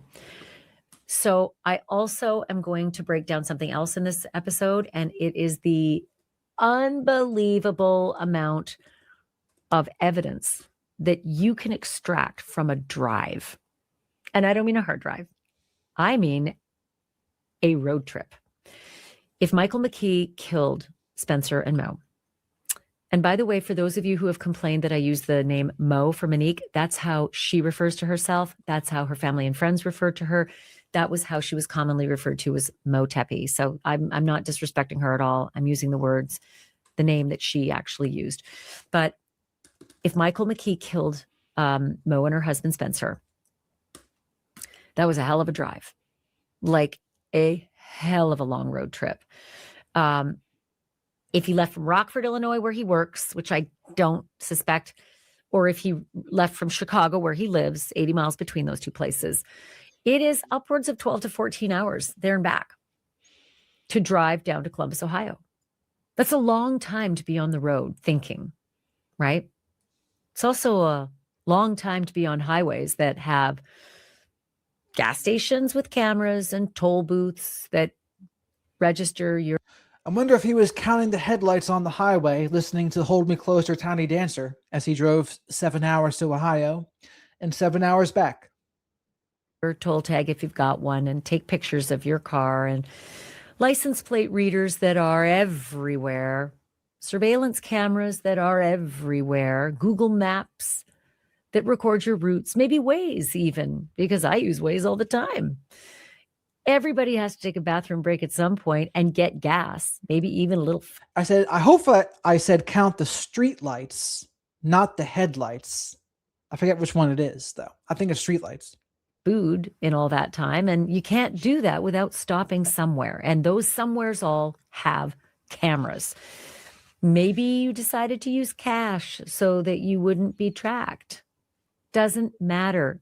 And of course, that song always reminds me of Almost Famous when they sing with that song on the bus with the band.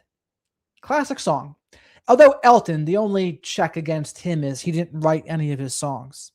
But that being said, there's still some great songs. You're on camera. Smile. If you pay anything anywhere, you're on camera at those gas stations, and so is your vehicle outside, right?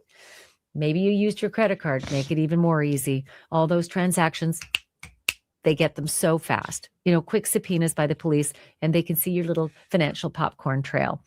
So there are a lot of ways that investigators could have tracked this very long route. And by the way, there's more routes than one to get from Chicago to Columbus or Rockford to Columbus.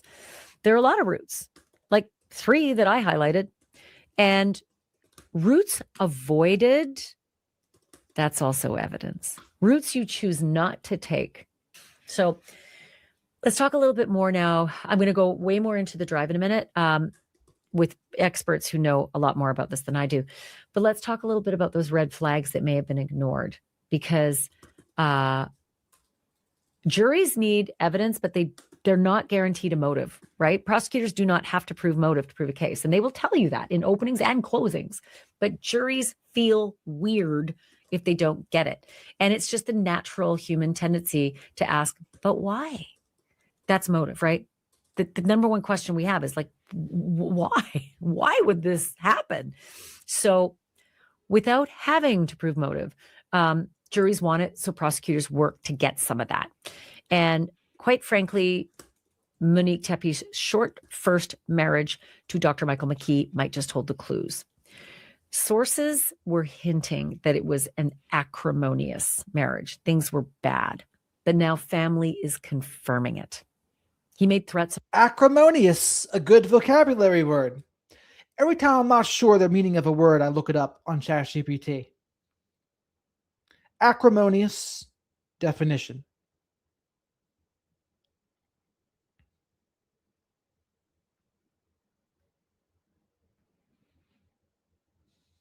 It's a good habit to get into. Adjective.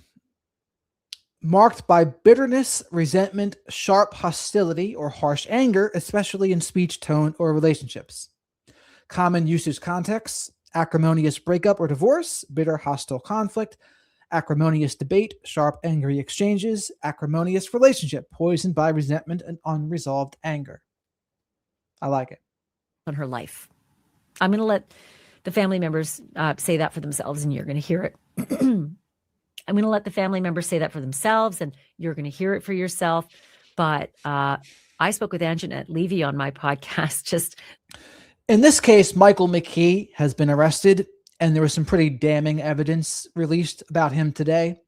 One of the shells they found at the scene, there was a gun that matches it found in Michael McKee's home.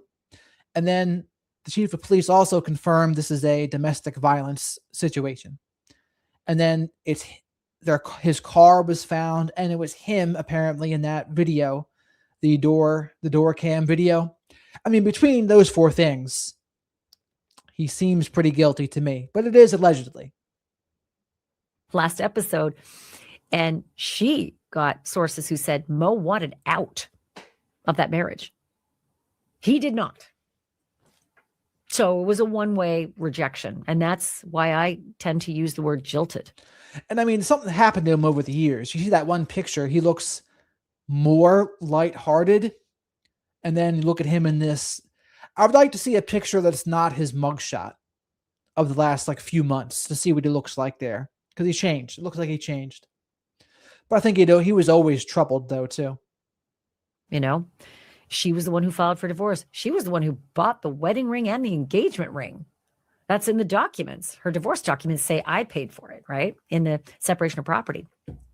So what we're really going to want to drill down on eventually is whether there was violence during this marriage, after this marriage. Was there stalking during the separation, after the marriage? Cyber stalking, actual stalking? There's a lot. I'll tell you what, it's almost like Ashley's watching our show, saying the same things I've been saying. That, will help prosecutors get to motive if they can get evidence of that. And I don't think it's going to be tough given what you're going to hear a little bit later in this podcast, what the family members are saying about that toxic relationship with Dr. McKee. I have a ton for you in this episode, and I do want you to comment along and let me know your thoughts on this case. I want to know your theories because, honest to God, you guys have given me theories before, and I have done full episodes on them. You have given me story ideas that I didn't know about, and I have done full episodes on that. So please jump in there and let me know when you don't like something I'm doing. Let me know when you do, and do tell me what your thoughts are on this particular case. There are a million theories, right? Why, how'd you get into the house? All of that. And I'm going to go over your top theories in the next episode. So personally, I'm Team Brian Etten for a couple reasons. One, he's so much more direct and to the point. Bing, bang, boom, gives you his thoughts, interviews our girl Maureen or someone else. Bam, done. 30 minutes, done. Ashley, she drags it out for double the time and just repeats herself, blah, blah, blah, blah. And it's like, I prefer Brian's method. I even like Law and Crime Network's method too, by the way. And some people don't like Tony Bruschi, but he's not the worst either. He makes a lot of videos, but they're shorter, which makes them easier to go over. So yeah, you could be a part of this, and I really love it when you are. Let me start right at the beginning, because prisons and jails are full of people whose pathways absolutely seem... It's a good question, Brenda. So, hi, Jared. What are your thoughts on why she went through with the marriage, with all the red flags, self-esteem, hoping? You know, probably a little bit of people pleaser-ish, right? And maybe there was money spent, although she spent the money on her own engagement ring. And she's probably thinking, like, she's probably daring, defending, excusing, explaining, or rationalizing his behavior. Or saying, well, I'm getting a little older. This is how it's supposed to be. No marriage is perfect. No person's perfect. She was probably saying things like that to herself. Or it'll get better. He'll change. He'll improve. If only this one thing happens. Because you got to understand also, Michael's probably saying things along those lines too. Oh, if you just were to do this, it would make it all better. If you just start doing that, things would be better. So she might have some of that in her mind too. But here's the thing. If you're with someone like that and that's how they're talking to you, no go. That's a no go, Jack. No go. destined from the moment they were born. Am I right? The tragic childhoods prepared them for tragic lives. But then there's Michael McKee, accomplished and affluent, a vascular surgeon, highly trained, and now charged with 2 counts of aggravated murder for his ex-wife and her second husband, Spencer Tepe. As of this recording, and it is January 13th, it happened 2 weeks ago today, those murders. So in the world of true crime solving, this is pretty quick. Those cops did a great job, right? But I want to tell you something about Michael McKee's background. If you are the parent of a standout student who aces every test and collects gold stars by the pound, cover your ears, because that was Michael David McKee before he was Dr. McKee. He was originally of Zanesville, Ohio. Young Michael made the local paper, the Zanesville Times Recorder. That was way back when he was in first grade. And he won honorable mention in a poster contest that was sponsored by the state. So he got a really good start, off to the races. Then by age 13, he made the papers again because he wowed a state science fair and did a great project, made the papers. The year after that, it happened again. He made the front page because he won a spelling bee. So science and art and spelling. I mean, he ran the gamut of being a winner in all of those categories.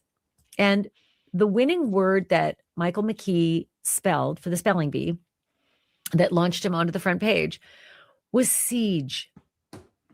And Michael McKee said, quote, "I was a little nervous right up until the end," end quote.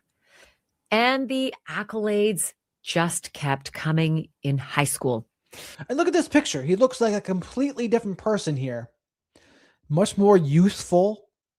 Something's different between this picture and the mugshot. But again, mugshots are hard to say. I would like to see a picture of him within the last 2 months. That's not a mugshot. I imagine this picture is him in his 20s, late 20s, maybe early 30s, but there's something different. It almost doesn't even look like the same person.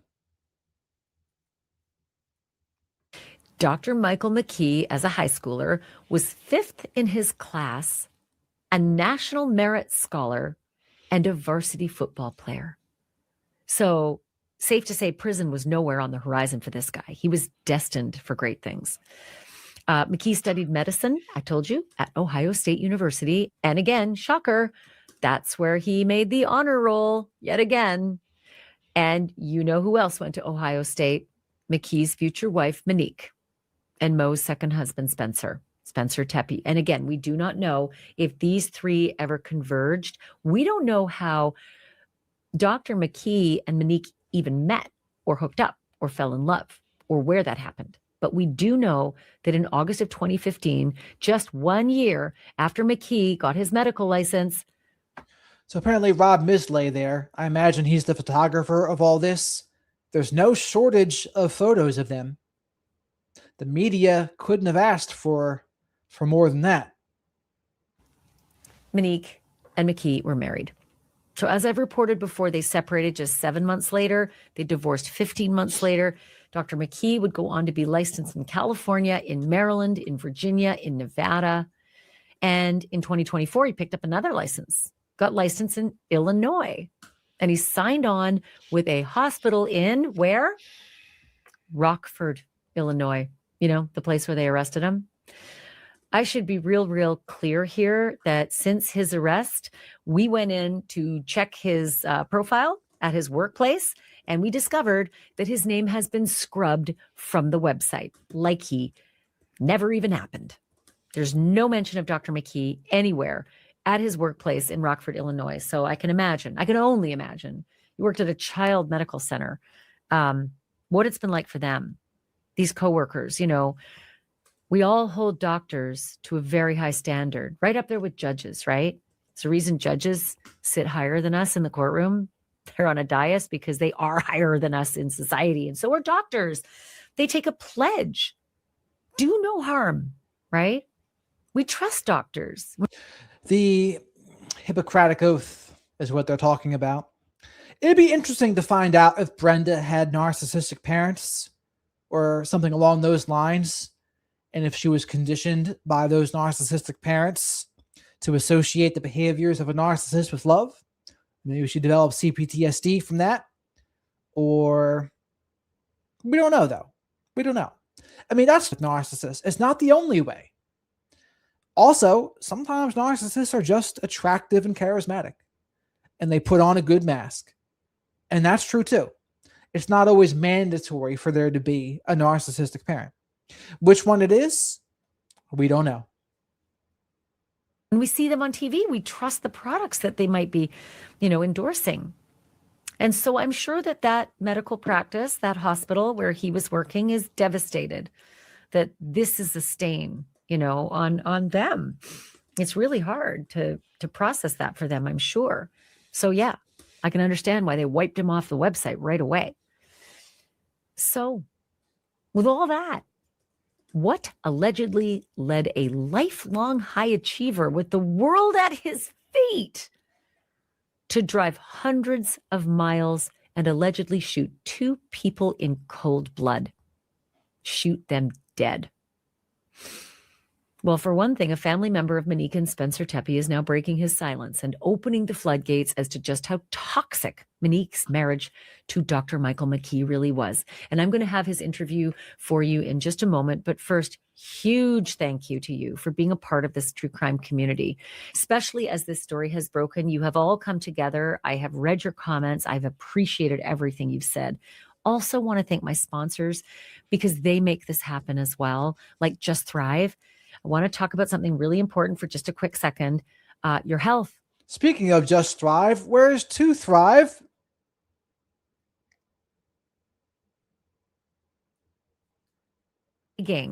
On this story from the very start, and we talked on my News Nation show. Here's a look at our conversation. All right, so Gigi, thanks for being on. First of all, your reaction as a true crime podcaster to the arrest of this vascular surgeon. I tell you, I didn't have him on my radar as somebody who would possibly do this because the length of time that they were together versus the 8+ years they've been apart, I thought, well, a lot of times past, he's moved on. But, jealousy and rage is such. Hey, jealousy. Hey, jealousy. And well, here's the thing, though. When it comes to pathologically disordered people, there doesn't need to be a trigger. The only trigger there needed to be was him losing control to begin with. That's it. Doesn't matter how much time, sometimes. You would hope, right, the longer it is, the more off the hook you are, but not always. A powerful emotion. And I think it trumps common sense or all of the straight A's or however many times you've been in the newspaper or the fact that you're a vascular surgeon. I think that over the past 8 years, it's going to be interesting to see his online activity. How often was he stalking them? Was he seeing her public profiles of a very happy marriage? Then come the children and think that should have been me. That's all I got, Ashley. I can't think of any other reason why a man who easily could find a woman who wants to marry a vascular surgeon and live in a nice place like that, but seems like he never married again, and makes me wonder, did he just never get over her? And we have been digging for some kind of a presence for this guy, a dating profile, any girlfriends, any social media, and we're coming up pretty empty-handed. I'm wondering what you're finding. Finding the same thing, which is nothing. He is even his medical pages, most of the times they'll have a photo of the doctor, none of him. I have found nothing online as far as social profiles.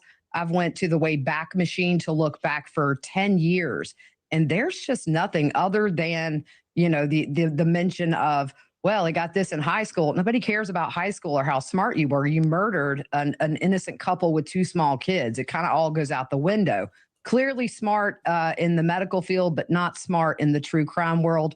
He must not watch Banfield because he doesn't seem to understand you get caught. And of course, innocent until proven guilty. So all of it. This analysis is puddle deep by her. Allegations until a jury or he himself might plead guilty. That's we're getting over our skis there, though. But, I interviewed a neighbor of his from that beautiful high rise. She said, building full of professionals. She knew him. She used to say hi to him all the time. They spoke at the barbecue on the roof and the pool area on the roof, said he was very nice. But apart from that, I'm not seeing anyone come out in support of Dr. McKee. No friends, no family, but for one person who said this was all very difficult. He was both friend and family, and he's since deleted that post. Yeah, that's the thing I've noticed too. I've looked everywhere to see if anybody who knew him has come out and said, hey, we're shocked. We had no idea, other than the neighbor. Nothing. Everybody is. Now, you wouldn't think anyone's going to stick their beak out on this one, considering how guilty it looks like he is. What are they going to do? They're going to ask for trouble. They're going to ask for people to harass them and tell them that you're awful and how didn't you know this was going to happen? It's easy to know how they wouldn't know. Most people don't have an understanding of narcissism, abusive relationships, trauma bonds, narcissistic abuse, coercive control. So they're not going to say something. Why are they going to put themselves in the line of fire unnecessarily?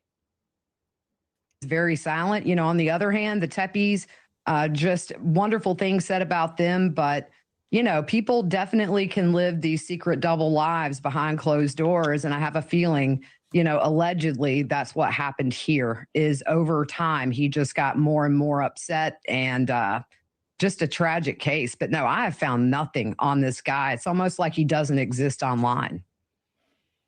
Now, what about the medical licenses? Because we haven't seen him practicing in California. We certainly. And remember, this guy doesn't have social media. Truth and Transparency went over this too. So Truth and Transparency, honestly, I don't like their style because it's not good for what I do. But in terms of me going through and just knowing where to look for, they got some good information there. They're on the cutting edge. So +1 for Truth and Transparency. See the practice. It's a children's group in Illinois. But, you know, he's got multiple states, medical licenses in multiple states. Do you read anything into that? No, and that's really that's not uncommon with physicians.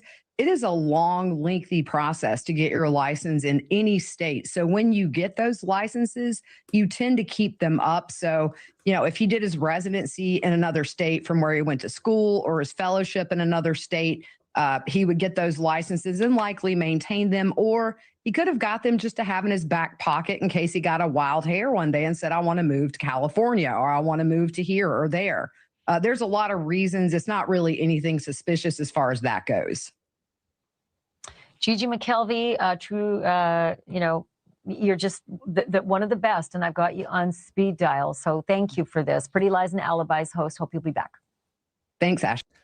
She's no Maureen. Actually. Back when police only had a quote unquote person of interest in the Tepe murders, before they had a suspect in custody, a relative of Monique and Spencer Tepe told us that he knew of nobody who might want this couple dead. In hindsight, though, there are good reasons that Spencer Tepe's brother-in-law might not want to have spooked Dr. Michael McKee by saying something on TV to me. But with Monique's ex behind bars now, he can freely speak his mind, and he is doing just that. He told NBC News that there were red flags galore in Dr. McKee's relationship with Monique. She was terrible. Up. This is the most interesting part of the whole show. Ears open, everyone. Terrified because he had threatened her life on multiple occasions when they were married. Rob threatened her life on multiple occasions when they were married. Not something to ignore. Isla sharing with NBC News what he says Monique Tepe told him about her brief and troubled marriage to McKee. His account backed up by a second family member. So she wasn't shy about talking to people about traumatic experiences that she had with her ex and just how emotionally abusive he was to her. It affected her to this day. So emotionally abusive, threats against her life. And I knew this guy knew this just by how he answered that question the first time before he was arrested. Not that I can speak on. That's not no. Right? So I figured it out. Know if the abuse was ever physical? I don't. If any of us had known that these threats were actually grounded in possibility, we all would have acted differently. Again, in hindsight, it's... So again, that's the tragic part here, right? So they knew he was abusive. They knew he was threatening to kill her. They knew they had to rescue her and take her away from the situation while he was at work. But they still didn't recognize the gravity of the situation. They didn't recognize how far a narcissist or psychopathic person will go to get even, and how upset they'll be when they lose control. And granted, most people don't know. Most people don't know, so we can't fault them for that. And even Monique herself, even though she's been through it, she might not have learned all about narcissistic abuse. She's probably thinking, you know what? I'm with Spencer. Thank God that bastard's in the past. And, you know, it's gone. Like, yeah, he might harass me every now and again, but I got Spencer now. Things are good. But if she had an Instagram account or a YouTube and go on YouTube, she could find people like me and others, and maybe she would have learned a little more about what was going on. Not that that would have saved her necessarily, but at least the other family didn't understand it, though. They didn't understand the depth and the gravity of the situation. Seems as if Mo Tepe herself might have actually alluded to her long ago lightning quick marriage to Dr. McKee when she herself was getting married to her second husband, Spencer Tepe. I want you to listen to her wedding vows carefully. And again, emotional abuse and all the kinds of abuse are bad in their own way. I don't like it when people try to compete which abuse is the worst. They're all bad. It doesn't matter, right? They're all bad. That's the bottom line with that. Do they have guns in the house? Not that we know of. Not that we know of. And now we're going to listen to Monique's wedding vows here. This should be interesting. Like really carefully, word for word, and specifically how she references wrong relationships. Take a listen. Spencer, what can I say? From day one, I knew you were something special. I had quite a journey to get to you. Countless bad bumble dates, wrong relationships. So listen to her voice. Does this voice sound like that 911 call? I'm not saying yes or no, but I'm asking you to think about it. Her voice here does sound younger than you would think, though, right? And waterfalls of tears. But it was worth every cringing second because it led me to you. Throughout all of this, I knew that God was guiding me to my Now, her crying voice here doesn't sound too dissimilar to that call, honestly. person, and that when I met him, it would be the most magical thing ever. And boy, is that an understatement. I finally found my lobster, and it honestly couldn't be a person with a more beautiful heart. I will love you forever, and I'm so lucky to be Mrs. Teppy. The Teppis got married in that video and these photographs. You can see in the very same house where they were murdered. So 2501, well, we'll see. We should listen to it back to back, right? Let me see if I can find it.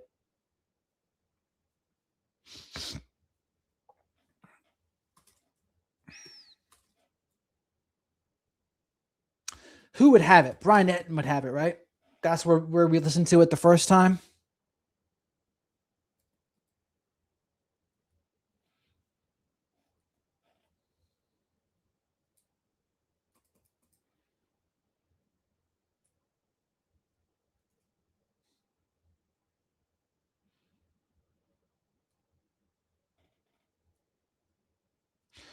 Which one was it? This one? Hey guys, thanks so much for checking out my show. I really, really appreciate it. Please click to subscribe.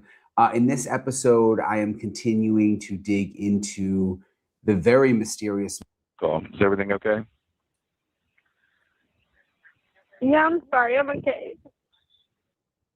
All right. Listen up, folks. Does this sound like her? Again, I'm going to get into that in a couple of minutes with my guest, but I want to play you this call. Hello? Hi, this is 911. We just got a hang-up call. Is everything okay? Yeah, I'm sorry. I'm okay. It sounds like her, honestly. Are you sure? Yeah, I'm okay. Sorry. Okay, well, it sounds like you're crying. Do you need police, paramedics, or anything? No, I'm okay. I promise. I'm just emotional. I'm okay. I don't mean nothing. Well, No, she might be drunk here, though. Can I ask what had you call 911 in the first place? Like, were you having an argument with Me and my somebody? man got into it, but I'm okay. I promise. So that part didn't sound as much like her. That one phrase. But some of it does sound like her. Thing ever get physical? No. You guys were just arguing, nobody hit each other? Yes. Okay. All right, man. Well, I have the information here. I can go ahead and tell the officers to cancel heading over to your address there at 1411 North 4th Street. Yes.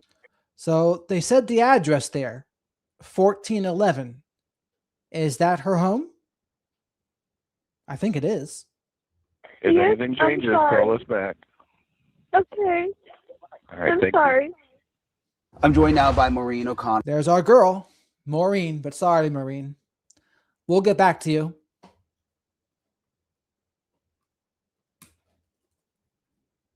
So have that on your mind. Murdered.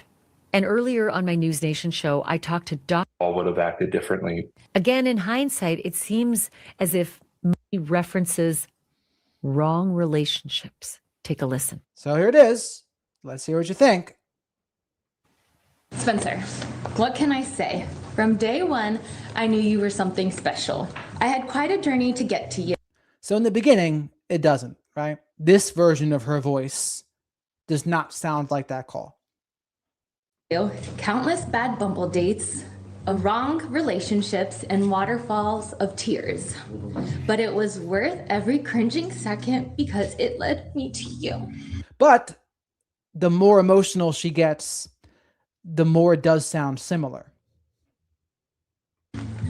Throughout all of this, I knew that God was guiding me to my person, and that when I met him, it would be the most magical thing ever. And boy, is that an understatement. I finally found my lobster, and it honestly couldn't be a person with a more beautiful heart. I will love you forever, and I'm so lucky to be Mrs. Teppy.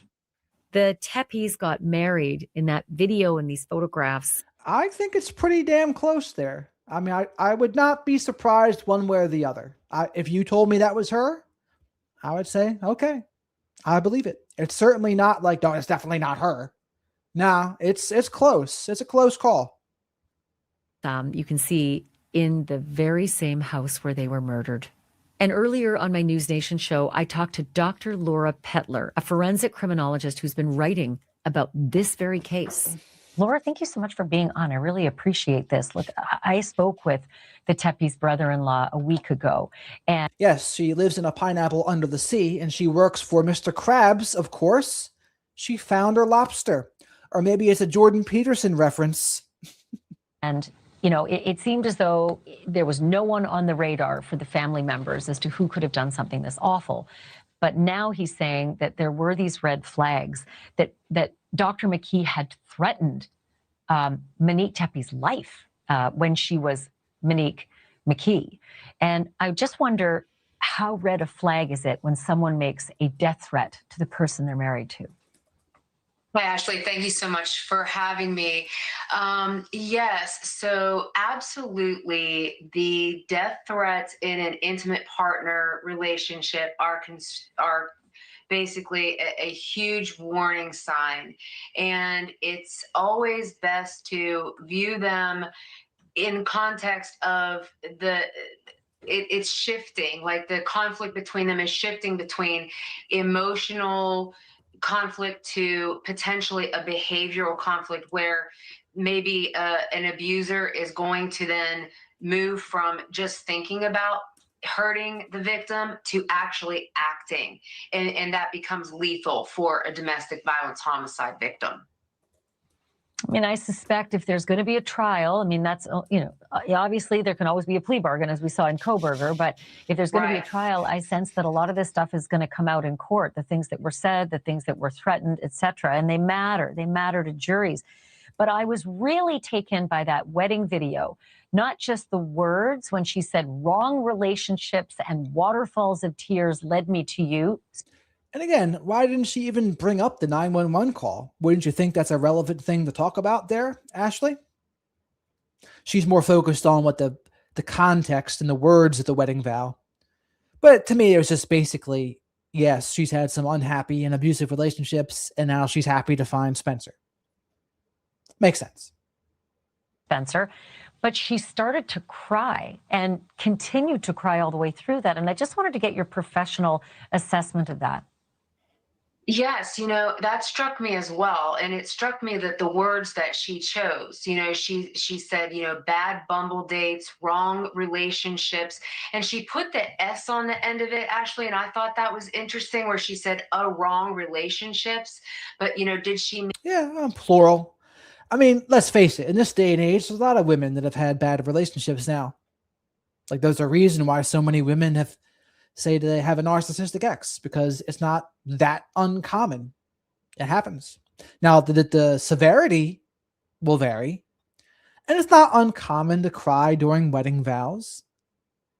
I don't even think it's uncommon to mention the things perhaps you've overcome without naming specific names, right? He's not going to say, oh, I'm so glad I'm over Dr. Michael McKee, and I'm so glad I found you, Dr. Spencer Teppy. No, not going to happen. A wrong relationship. And that's one of the things I've been thinking about recently. In addition to that, then she said the last part of it was about the waterfall of tears. And so for me, it kind of the summarizing statement that kind of went through my mind was that she went on a journey, and there was a tremendous amount of emotional growth through trial and error, and that. If she was Anchorman, she would say she's in a glass cage of emotion. What was his name? Ron Burgundy. Ron Burgundy, this glass cage of emotion.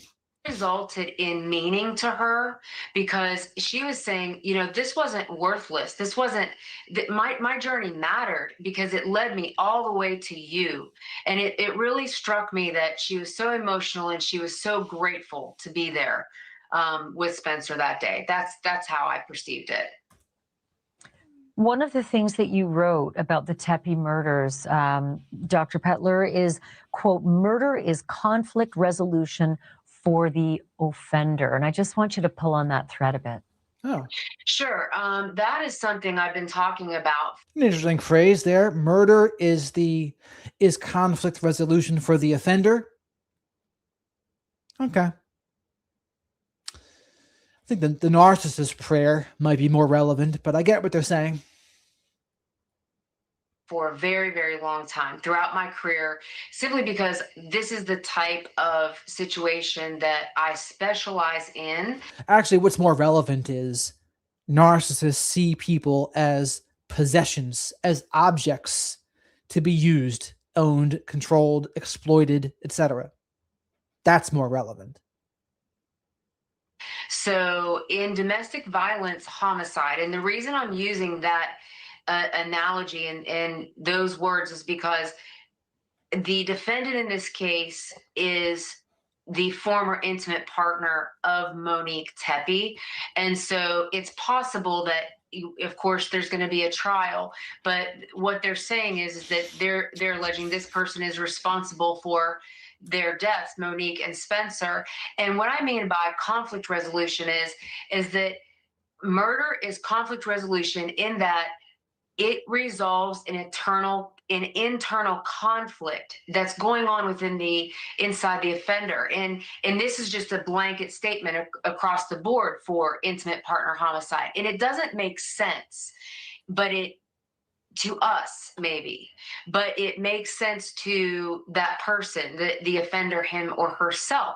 And so sometimes it can be years like this, and in these cases there is stalking, and of course all of these other lethality factors that go in, that we're looking at those variables when we have a situation like this. And as this case evolves, I think all of that will come to fruition for everyone so that they can see kind of what happened. But sometimes these types of cases, offenders keep things close to the vest and they never reveal why they might have done something to injure or kill victims, because that's how they maintain control, and that's how they continue to relive that emotional, cathartic execution over and over and over again. It's just so shocking that it's a decade later. It is. Dr. Laura Petler, thank you so much for your assessment. I Thank appreciate you for it. having me.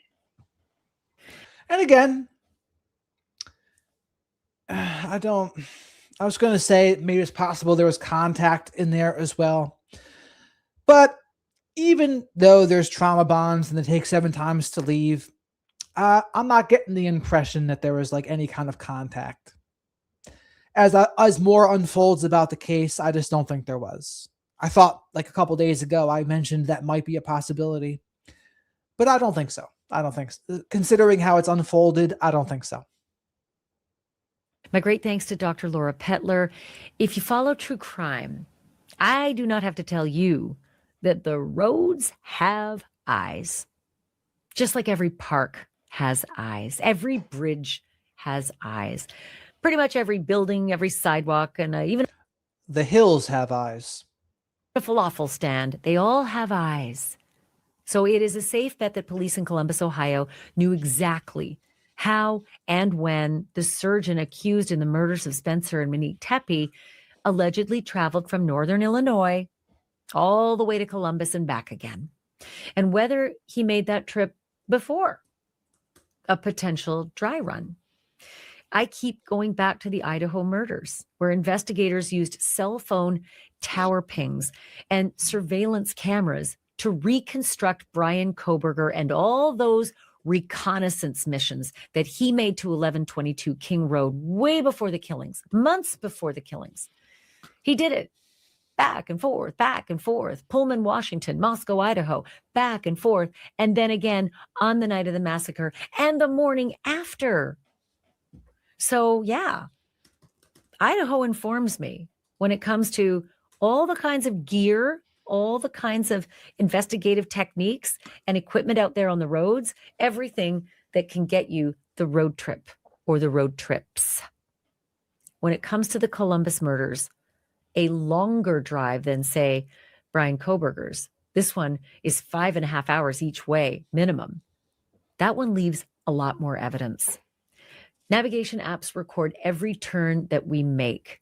And by the way, Google Maps can too. You may not even know that you've got it on your phone and it's leaving a popcorn trail wherever you go. Toll booths. Yeah, we're used to going through them. We think nothing of it, but they record your license plate. They record your toll tag. They take timestamps and they usually get a picture of you. Gas stations, charging stations, convenience stores, every one of them. They got cameras, right? If you pay cash, you're on camera. Don't think that you're secret. If you don't pay cash, they record your credit card transaction. So yeah, a financial popcorn trail. The so-called suitcase killer, I covered her case. It was Melanie McGuire. I'm going to do a whole episode on her. She was tripped up in part by her Easy Pass. You know, up here in the Northeast, everybody has an Easy Pass. They all have different names all around the country, but basically they're toll tags. In Dallas, we called it a toll tag. They're toll tags. They're electronic things you put on your window so you don't have to stop and pay each time. It's just clicks it and charges you automatically. And those records are kept. And for Melanie McGuire, her toll tag basically proved she was a liar. And so toll tags can prove any killer if they say that they are somewhere they aren't. Not only that, but guess what else is out there all over the place? License plate readers. That was the exact thing that helped track Brian Laundrie and his evil movements. The license plate readers were what helped to narrow the timeline of Gabby Petito's disappearance and her death. Ashley Buzzard, she allegedly swapped license plates to cover her tracks on the road trip where she allegedly murdered her own little 9-year-old girl, Melody. And police say she did something more. She backed into gas stations to avoid the cameras, but didn't work. She was caught anyway. They found her. They found her and they tracked her. All those things just keep an eye on you, even when you think you've got it covered. Now let's talk Jodi Arias, because Jodi Arias was caught as well, even though she tried to avoid stopping for gas on a hella long road trip from California to Arizona, where she had designs on killing her boyfriend, Travis, ex-boyfriend. She didn't want it to be ex. She loaded up her trunk with jerry cans of gas. Yeah. Something's not quite right with the face there. You could say, like, to me, it's like at first glance, you would think she might be nice, but there's something vicious under there that I would be hesitant about. So that she wouldn't stop along the way for gas and be captured on those pesky cameras or have to pay and have a pesky popcorn trail of finance. No, she took the gas with her in her trunk. And guess what? She got caught doing that too. They got the evidence of the jerry cans. So compare and contrast it with Ashley's face here. So Ashley, she doesn't have anything like that going on. Like, at worst, Ashley might have a bit of an ego, but that's at worst, in my opinion. In the trunk, the gasoline fumes, all of it. Earlier on my News Nation show, I talked to Phil Waters. Phil is great. He is a retired homicide detective. He's got more than 400 cases under his belt when he was with the Houston PD. So here's how our conversation went. Take a look. So is it your expertise, my friend, that criminals simply seem to think they're invisible while driving in the dark? Well, it's good to be back with you, Ashley. It's been a while. Happy New Year. Yeah, you know, there's always that feeling that running around under a cover of darkness where there darkness is the absence of light. And so that gives them a form of security that can't be found anywhere else. And especially in an event like this, traveling at night, he may have traveled during the day. We don't know yet. Waited around, did his recon, and then he went and did what he did. And then he travels back at night. So it is a comfort to guys like this. So to Thrive, because you were sending me this and you've sent all these super chats, we will go over this video for you.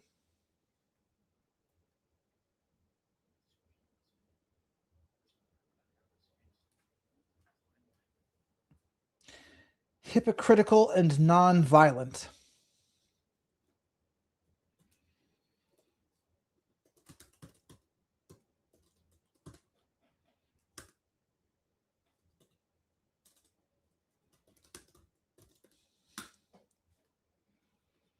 Oh, this is Dr. Grande. Today's question is, can I analyze the case of Joshua Boren? Just a reminder, I'm not diagnosing anybody in this video, only speculating about what could be happening in a situation like this. If you enjoy this video, please like it, subscribe to my channel, and consider supporting me on Patreon. I'll put the link to Patreon in the description for this video. First, I'll look at the background of this case, move to the timeline of the crime, then offer my analysis. Joshua Kenneth Boren was born on May 11, 1979, in Provo, Utah. This town is about 45 miles south of Salt Lake City. When he was 5 years old, Joshua's father brought an end to his own life. His mother started seeing other men and experienced difficulty regulating. Okay, hold a second. Thank you for this to Thrive. Sounds like Mo on that 911 call. It's terrible. The law informs 911 dispatchers to say, did it ever get physical or were you just arguing?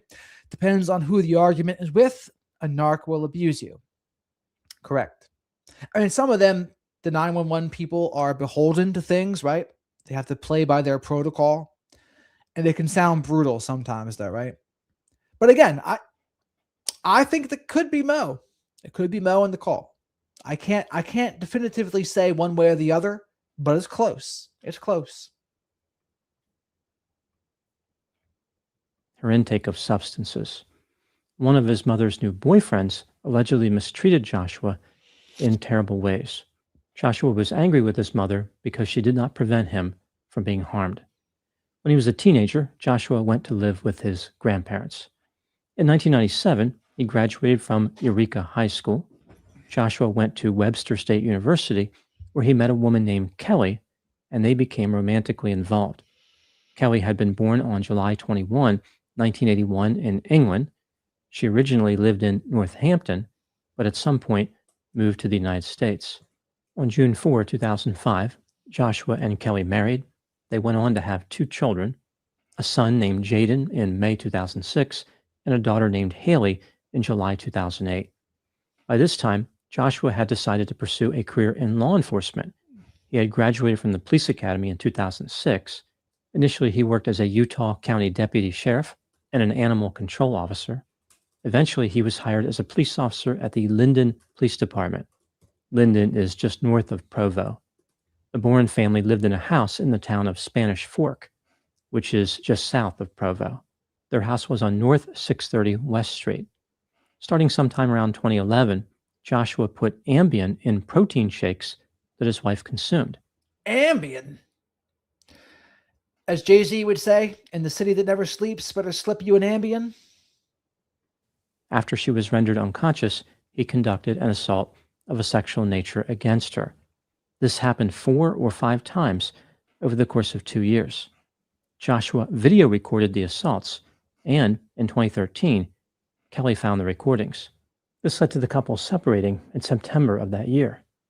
Joshua moved into an apartment, but visited the Boren family house on a regular basis and frequently interacted with the members of his family. He started seeing a psychotherapist for an addiction to sex and for marriage counseling. For a while, Joshua and Kelly may have been trying to repair their marriage. For example, they went on date nights and even took a family vacation to Disney World in December 2013. Now moving to the timeline of the crime. On January 16, 2014, Joshua was supposed to start his shift at the Linden Police Department at 10 p.m., but he didn't show up. Officers were sent to the Bourne family house, arriving at about 11 p.m. They noticed that Joshua's patrol vehicle was parked in the driveway, along with his private vehicle and his wife's vehicle. The lights were on in the house, but no one answered the door.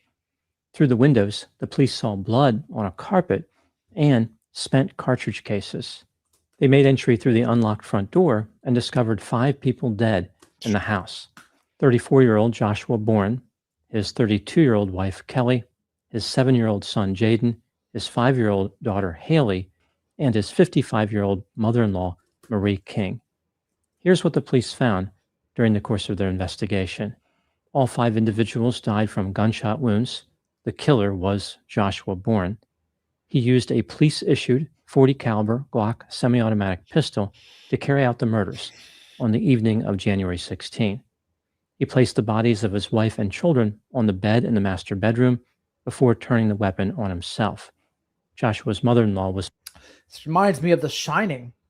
If you're familiar with The Shining, the caretakers of the Overlook Hotel before Jack Torrance was Delbert Grady. And Delbert Grady had 2 little girls. But he got what the old timers would call cabin fever, they said. Probably not just cabin fever. And he killed his wife and 2 little girls and then turned the shotgun on himself. Sounds like a similar story here. Found in another bedroom. There were no drugs or alcohol in Joshua's system, and he had no history of violence. He was being treated for his addiction to sex at the time of his death, and he had a history of heavy substance use. The night before the murders, Kelly and Joshua exchanged a series of heated text messages, which made it clear they did not intend on staying married. Kelly brought up the assaults that Joshua had conducted using the Ambien. She told him that she hated her life because of him, and he killed a part of her. She did not want to live in fear, hate, and anger. On the morning... So it sounds like a similar part of it, right?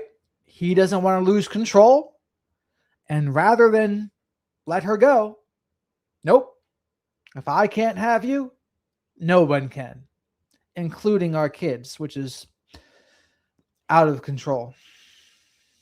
Of January 16, Kelly responded to Joshua calling her a bad mother by saying that she was going to take the kids away from him. Joshua replied, "Don't involve the kids." Correct. Thank you very much for this 2 Thrive. These are extreme cases of narcissist collapse, but just goes to show the tragedy of narcissism, whether it's be their nature, environment, or a mix of both. Well, a mix of both, but I think a lot of it's who they are inherently. And they're fucked up. I mean, there's no other way to put it. Like, people like that are extremely dangerous. Anyone who's going to lose it when you disagree with them or call them out, tell them no, or they don't get their way, that's the sign. That's the sign. Be very careful with people that lose it in those situations. Thank you again, 2 Thrive. They are innocent. The argument between Kelly and Joshua appeared to calm down somewhat. Joshua agreed to pick up the children later and drop them off at the family house. About 45 minutes before his shift ended, Joshua searched the internet for 2 terms. The first was America's most brutal serial killers. The second was the word narcissism. Just before 6 p.m. on January 16, Joshua sent his final text message. The recipient was his mother. Joshua wrote, quote, "I hope you are having a good day. Have a long and healthy life," unquote. The state's theory of the crime was straightforward. Joshua murdered his family because he was upset about losing his wife and children. Now moving to my analysis. Here are my thoughts on a few areas that stood out to me in this case.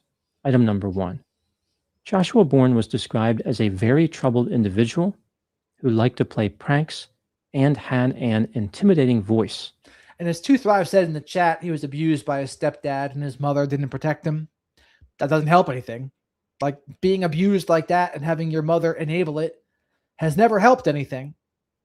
And speaking of which, I was watching Sleepers the other day, and that was a part of it too. That was in there. That dynamic happened in multiple ways. Many people who knew Joshua noticed that he had an explosive temper. Kelly had told her friends that she was frightened of him and tired of his anger. Joshua was typically able to keep his emotions contained, but when he failed to do so, his behavior was frightening. One person who knew Joshua said, quote, "When Josh snaps, he is uncontrollable," unquote. Joshua had a deep resentment toward his mother because she... And anytime you see that in someone, that's the danger. Will Robinson get out of there safely when you hear that? Uncontrollable when they don't get their way or they're angry? No, that's as big of a red flag as you can find. failed to protect him from one of her boyfriends. For many years, he tried to get past the hatred he had for his mother, but he was unable. At a family gathering in December of 2013, the month before the murders, there was a confrontation between Joshua and his mother. Witnesses said that Joshua had an evil look in his eyes.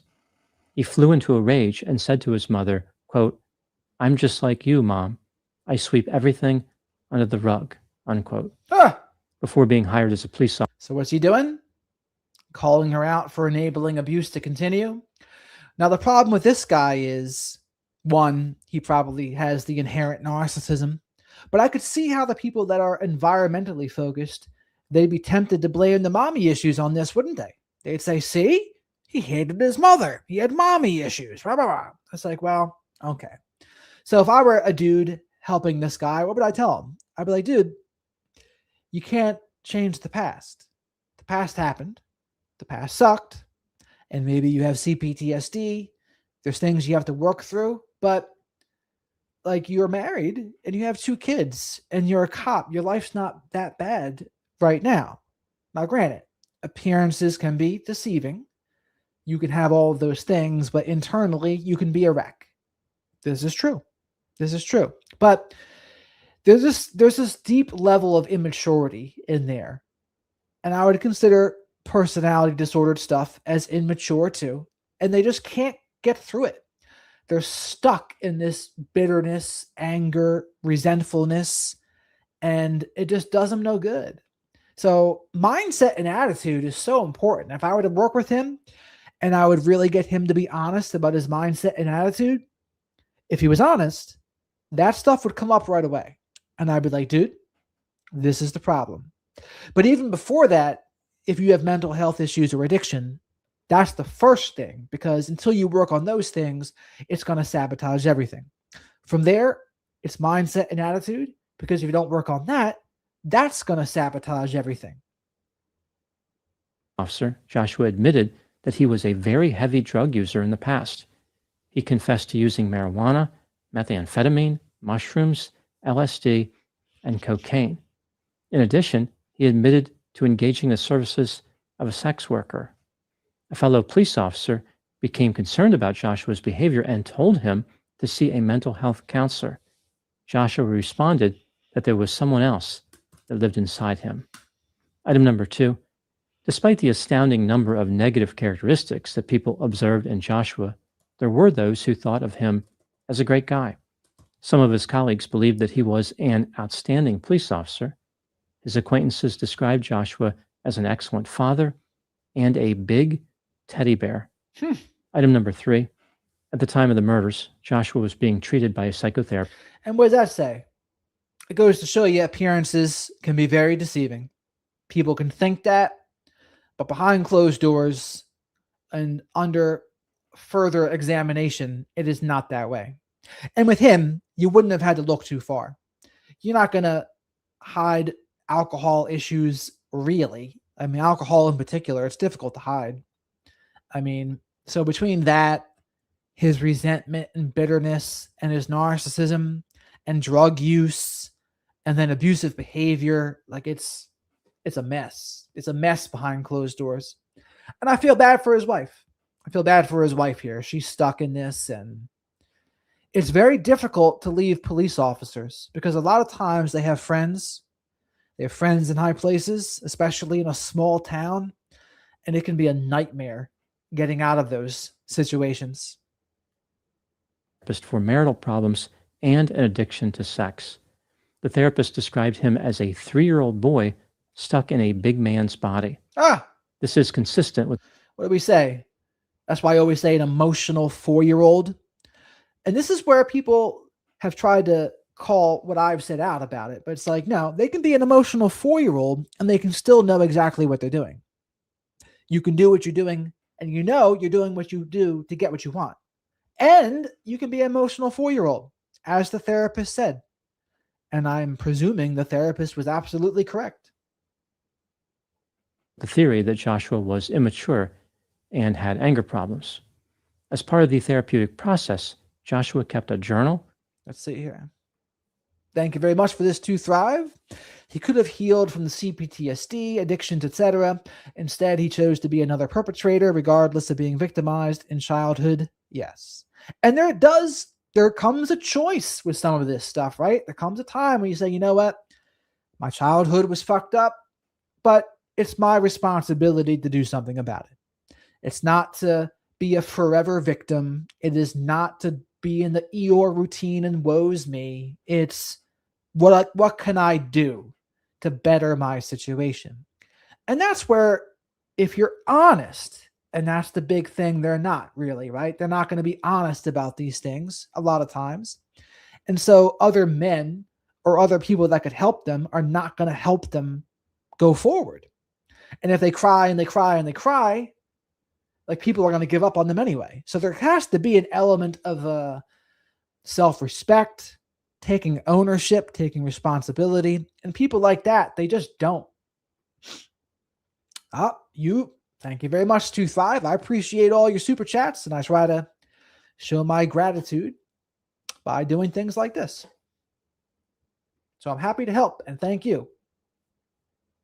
He wrote about his obsession with sex, indicating that he regularly fantasized about people he saw. He also fantasized about drugging his wife and other women and having sex with them. Throughout much of his life, he engaged. That's a bit of a troubling fantasy there. I mean, when it comes to sexual fantasies, that can be a kind of a gray area with some things, but generally my fantasy is to drug you and sleep with you while you're drugged. Like a Bill Cosby there. I don't know about that one. I don't know what childhood wound Teal Swan would say that's from. In what was described as inappropriate sexual activity. This brings me to item number 4. It's like a covert sadism. It's kind of what that is. Covert sexual sadism. Kelly was quite disturbed by the offenses that Joshua had committed against her, but she didn't want his behavior to be publicly known out of fear that it would hurt his career. Despite her desire to contain this information, she told Joshua's therapist and other people. According to the police, by the time of the murders, rumors about Joshua's behavior were spreading quickly. It was only a matter of time before his criminal behavior would be exposed. Item number 5. In the months leading up to the murder, Kelly was having an affair with a man who she met at her gym. This makes it seem like her attempts at reconciliation with Joshua may have been insincere. Kelly and her lover exchanged about 13,000 text messages. 13,000? Imagine, if this guy found this, that would probably infuriate him as well. Some of the messages were exchanged on the day of the murders. Item number 6. Some people believe that Joshua used his powers of manipulation to get hired as a police officer, but I don't think he did. He was honest about his substance use and other undesirable behavior. Technically, Joshua was never convicted of a crime, but of course he did commit several crimes. The police defended their decision to hire him. And again, another case of someone with no criminal background. No criminal background, and boom, killing multiple people. Noting that just because someone committed crimes in the past didn't mean they should be excluded from police work. If the police excluded every applicant who had ever committed a crime, there would be a massive shortage of police. Or maybe I missed it. Did they say he did have one? Police officers. The real failure of the police in this case wasn't about discriminating based on past offenses, but rather how they missed the obvious mental health factors.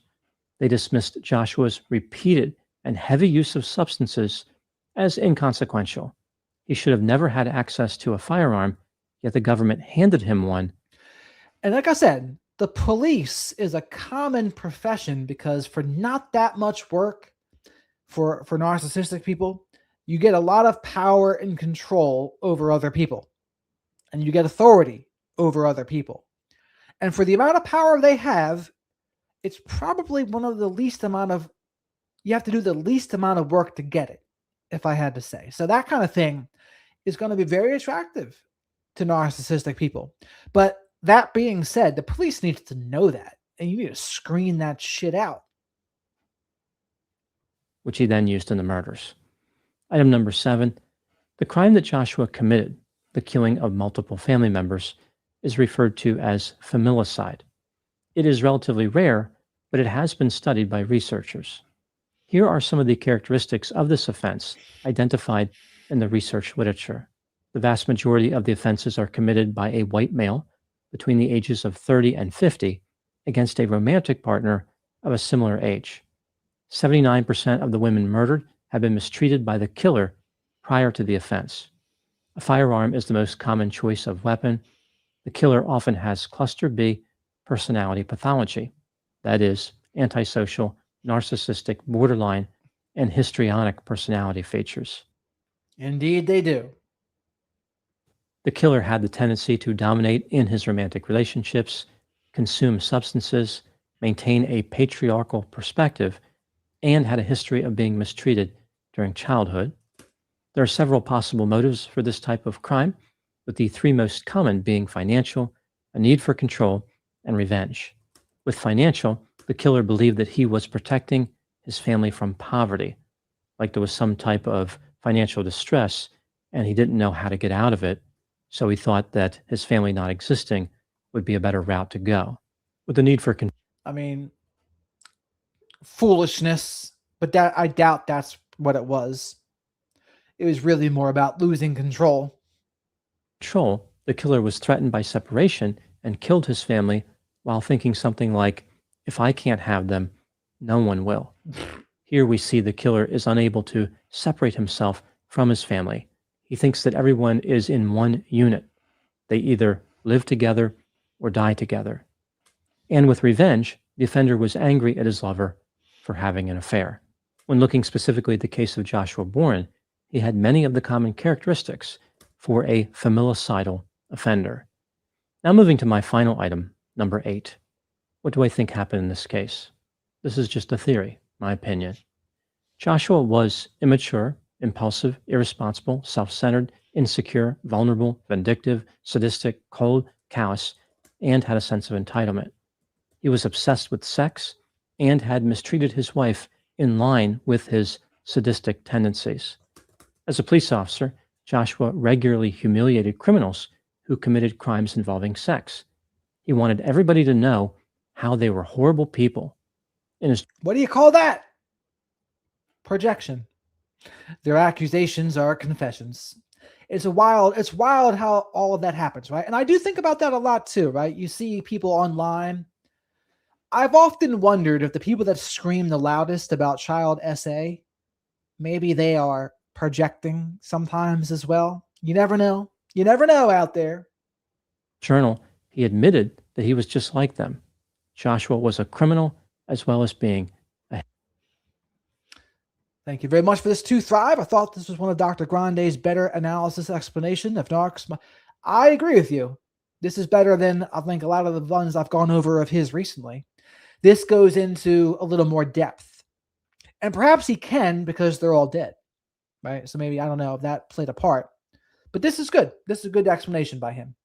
And thank you again. Hypocrite. Joshua's life was a lie. He was running around pretending to be one of the good guys, but he was actually the type of offender that he hated most. In the time leading up to the murders, Joshua was exposed to several other stressors. He was going to be in a custody dispute. He was worried about being fired and going to prison for what he had done to his wife, and his wife was having an affair. Motivated by a need for control and a desire for revenge, Joshua decided to kill his entire family. He knew that what he was doing was wrong, and he was aware it was connected to the construct of narcissism. That's why he searched the term narcissism right before the murders. In this act, I also wonder, though, maybe if he was looking it up to blame his wife as being a narcissist. That happens a lot, too. They're not doing it for themselves. They're thinking, well, it's not me. It's her. She's the narcissist. And he'd send her a video. See, you're a narcissist. he reminded the world about the dangers of narcissism and reinforced how a narcissist doesn't necessarily have the insight to understand their own personality traits. Those are my thoughts in the case of Joshua Boren. Please put any opinions and thoughts in the comment section. They always generate an interesting dialogue. As always, I hope you found my analysis of this topic to be informative. Thanks for watching. All right. Hello, this is Dr. Grande. Today, No more Dr. Grande. All right. That was actually a good video to go over, Tooth 5. Thank you for that. I mean, my definition of a cry bully is someone who plays the victim in a situation they created. But there is projection in that video, addiction. I mean, all narcissists technically are addicted to narcissistic supply, but there are other versions of it, right? What is their version of supply? Is it drugs and alcohol? Is it sex? Is it power? Is it control? Is it whatever it is, right? It's always something. Like accusations as confessions, losing their mind when they've lost control, being seen as an emotional 3-year-old by their therapist, maybe calling his wife a narcissist. I don't know if Dr. Grande missed that one or not. Did he think that did Dr. Grande think he was looking it up for himself? Doubtful. Doubtful, considering everything we know about him and being an emotional 3-year-old. No, he's probably going to blame his wife for being a narcissist. That's what I would say. That's if I had to guess. And again, it reminds me of the Delbert Grady thing from The Shining. But that was good. That covered a lot of good points there. I could probably pull some shorts out of that little segment. I think sometimes they do, Jane. But they're not going to admit it. Like, they might know, some don't know. But many times, it sure seems like they don't know sometimes. It sure seems like they're going to blame everyone else except for themselves. But which one is it? It doesn't really matter. Like, what I tell people to lean towards is they know what they're doing. They know what they're doing. They're making choices. Whether they know what label it is, that doesn't really matter. But no, they know what they're doing. They know what they're doing. They're doing everything they can to get what they want. That's the important thing to know. Yeah, and that's possible too, Melissa. Although I wouldn't recommend that either. Like, even if you're correct about calling someone a narcissist, what do you expect from it? They're not going to agree with you. They're not going to agree and say, oh, you know what, hun? You're right. I'm a narcissist. I need to learn how to take responsibility for my actions. I need to learn how to respond rather than react. I need to learn how to be honest and humble and work on my empathy and go to therapy. No, that's not what they do.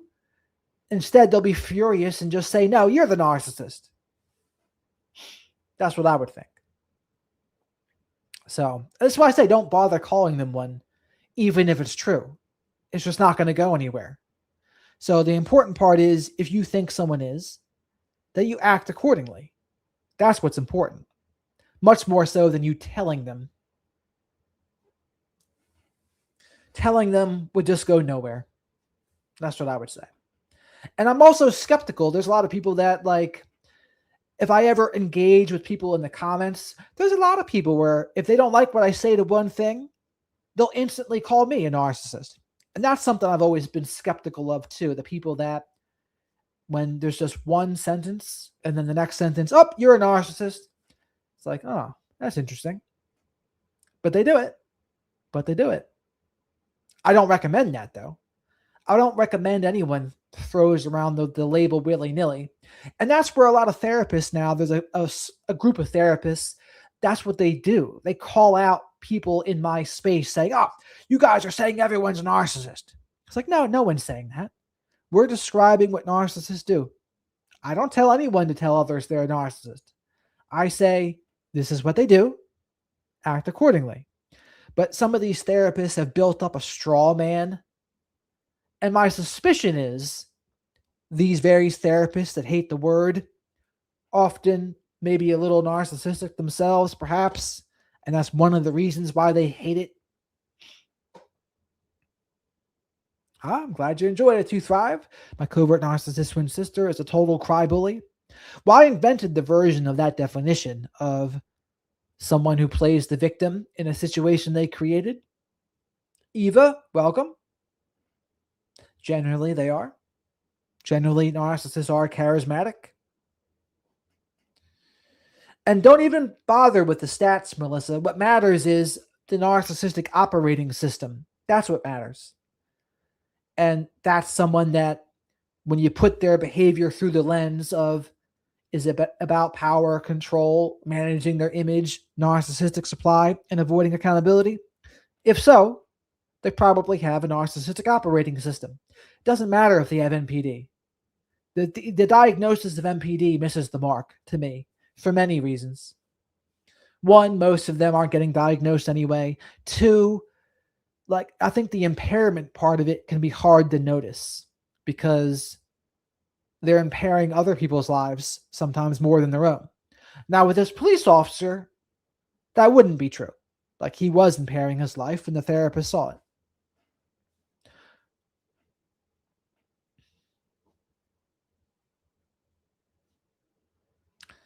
Yeah, I mean, there's a spectrum of narcissism. There's severe, moderate, less severe.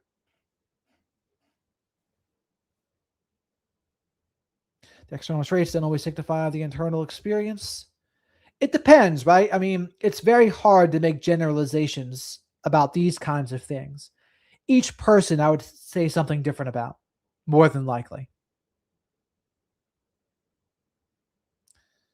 But what I would consider the narcissistic operating system, that's what I think is important. I think a narcissistic operating system is a little worse than just having narcissistic traits. But that's the thing to pay attention to. And by the way, I'll be uploading the interview with Connor Beaton tomorrow from Man Talks.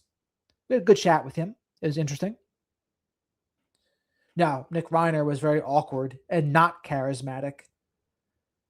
That's why I've had the idea that he had the vulnerable narcissism / maybe undiagnosed on the spectrum.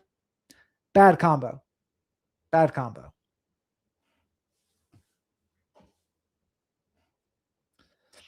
So that's I don't normally say vulnerable narcissism is a thing, but in his case, I think it might have been. Because he fits that criteria of he wants to be grandiose, he wants to be special, he just doesn't have it. He doesn't have it, so he grows resentful and bitter, etc. All right. But all right, everyone. That's really all I had for you all. We'll see what I come up with for tomorrow night. But thanks for joining me, everyone. So Ellie, Danielle, Melissa, 2 Thrive, Eva, Kat, George, Jane, who else? Sarah, Brenda, Melissa, and everyone else, and Heather. It's been a great flock of black sheep in here tonight. And till next time. Till next time, everybody. Over and out. Check out some of the other videos on the channel. And remember to like the video if you're still here, and subscribe to the channel if you're not already. Of course, my pleasure.